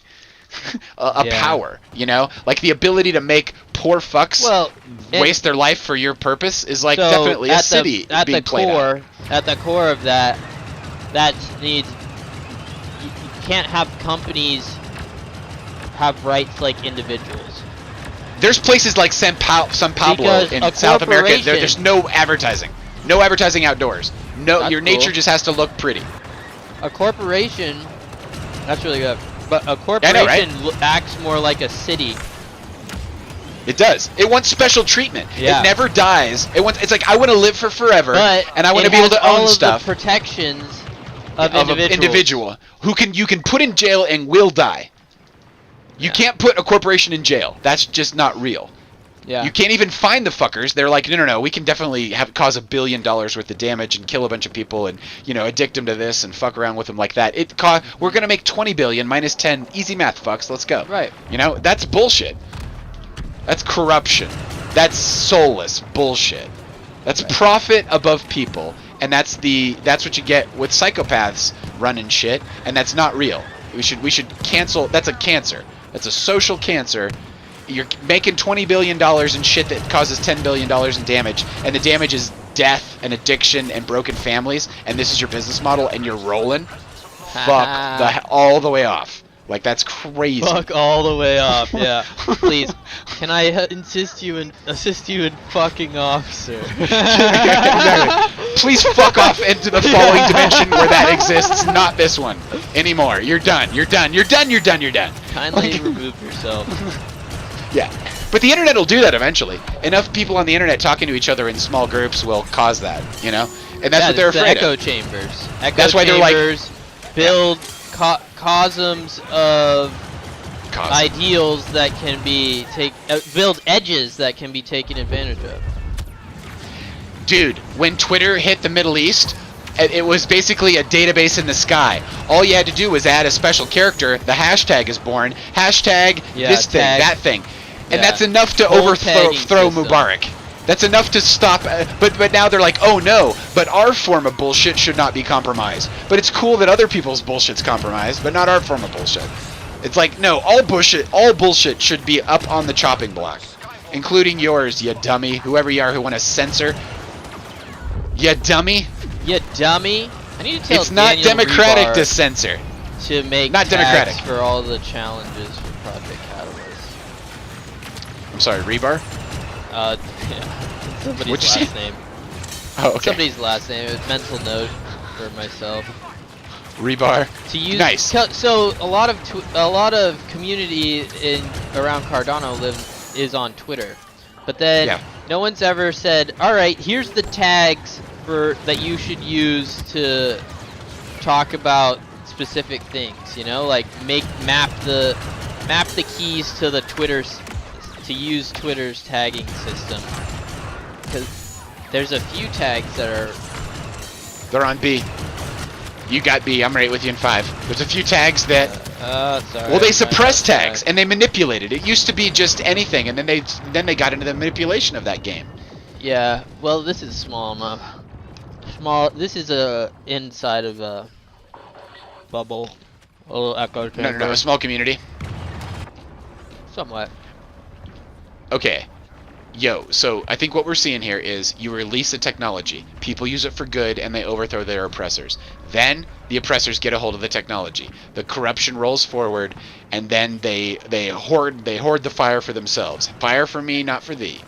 And then and that's how the bullshit moves. And so maybe there's a meta principle involved here where you do have to democratize technology. Like it's not You like have imagine to democratize energy, and you can't get in the way of better energy. Nailing it. Yeah. Energy. That's right. Energy first. Energy's the deeper one. Technology's built on energy. All runs on energy. Technology all runs on energy.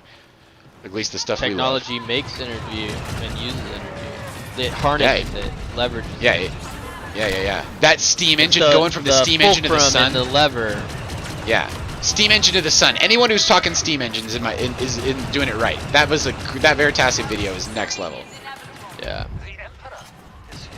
Steam engine's important because that's mechanical energy into motion, and then you're getting so important that it fits into the human experience to understand how a steam engine and how a paddle wheel works. Like if you can get that, you can start to make inroads into how a chip might work. Yeah. Yeah. They probably got the design for that shit off of Crash UFOs. They probably dragged some Crash UFOs, and it was Silicon Life, Silicon technology. They looked at the lattice structure, and that's probably where our chips come from. I would, if I was guessing, or maybe it's all original creation. Prove me wrong. Whatever. Who knows? Yeah. I don't know. But if you saw a matrix of atoms sandwiched together, you might back into a chip. Or maybe chips are just the way we figured out how to do it. I'd love to see other examples.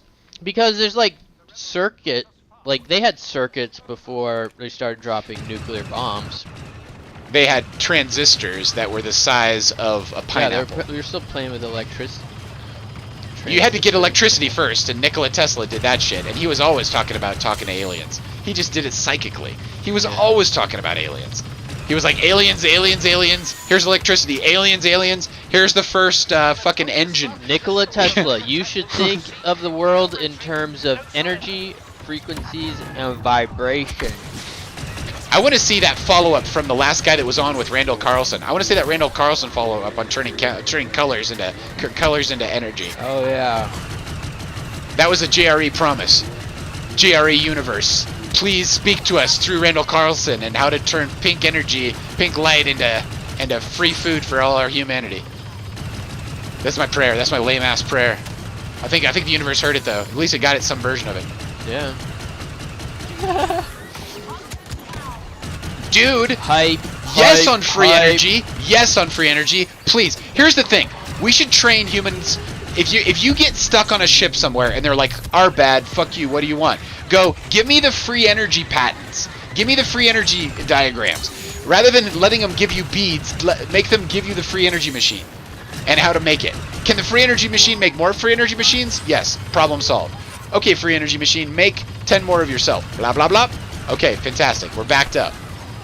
Right. If they're trying to sell you, don't let them sell you the beads, dude. Grab the wall. Get the sail technology that brought them in their boats. Would be the question. Would be the thing that the Indians really should have gotten. Yeah. Got their boats. Received. Them magic carpets. Give us those magic carpets, you slave bitches. And the energy source. But what you really want's the free energy machine. What you really want's the free energy machine. Yeah. You want warmth out of the vacuum of space. That's what you want. And then you get can turn out that of into this everything else. multiverse, bro. Shut up! I want a miniverse. I want a pocket universe. I want to author my own pocket universe and then enter into it and call it life. Maybe that's what happened here. Who knows? Do this, you get this much energy. Okay. Do this, you get that much energy. The only city that works is the love of God. The only power that works is the ability to grow closer to God and closer to love. Everything else will corrupt you. Yeah. Well, if you're not moving closer, then you're not leaning You're screwed. in. You're gonna get caught in your own power. You're Right. gonna get caught in your own power. You're not the creator. You gotta give that up. You gotta lean into it, spend your energy to get more energy, or pull away and just spend your energy. Giving energy to the poor is a great mission, though. That'll make your karma amazing. Patronage. Yeah. Pretty much. Patronize the poor. Patronize the poor. And give them energy. Give them energy, and then they can cook their own rice. That's fishing. Teach them how to fish on every level. Teach everyone how to fish. Teach everybody to everything. Don't hold the knowledge back. Teach them all the everythings. I feel like aliens are watching our transition being like, check. They're like, there's like a contact protocol, and we're getting closer to having someone show up in black shades at their front door and be like, do you know what you're doing? Not really. Fuck off. Nope. Yeah, fuck off. Can I assist you in fucking off? Can I assist you in fucking off? One step closer to a CIA intervention. I'm a patron of... We know what those are like. Man. The people that brought you the Kennedy assassination. Wild child. From the people who brought you the Kennedy assassination. Nothing to be scared of here. The Ukraine War. Oh God. You know what? You know, people might start feeling bad when they realize how manipulated they're being by their own media. But I'm not gonna guarantee it because people's desire for a gilded cage is so strong. That's what the Libertarian Party is about. I think is like everybody out of the gilded cages, and they're like, but I like the social hack that I've designed. But I like my boundaries. And, but I like my city. And it I'm makes so money. Traumatized. Trauma. Get the trauma out. That's what you got to do. And Psychedelic medicine gets the trauma. Copium. This copium that I'm snorting in great amounts is amazing. Give me that 8th jab. Go for it. Give me that 8th jab. Come on now. Got to get the 8th jab. You're on 8? You good? You on 8? You good? I'm just talking to people that don't exist. Yeah, literally. Like literally. like 4 jabs. Literally. Yeah. I'm like 4 jabs deep in this bitch. Yeah. 4 jabs. I got Yoda with my hands. 24 points for me and a death dude. for a hero. I'm liking these exchange rates. Yeah. Okay, so yes, but here's the thing: it's gonna happen.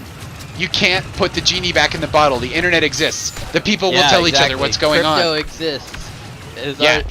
Know, you're gone. You're gone. You're the record industry in 2003 figuring out how to stop Napster. Yeah. As soon as it matters, you're fucked. Yep. Like as soon as you fuck up and fumble. Yeah. But we've got the alien tech and we're using it against you. Exactly. Give us that shit, you fucks. We're coming for your infinite energy machine. We're coming for your psychological. We're coming for your black flashlight that shines memories out of people's heads. Fuck you with that shit. Oh man, I think this has been an awesome conversation, but I think this is gonna be my last one. Let's win this shit. We got 2 minutes to do it. They can take it from us, and then let's go out on a V, and we're good. Yeah, double V, dude. Double V. W. Double V for victory. V for victory. Where everyone's fighting the oppressors. Motimbe in the third world, in his dirt village, who's fighting the oppressors in my own country, he's on my side. He might be a true patriot of the future. Patriots of the future, unite! The hackers on the other side of the world in Africa and India.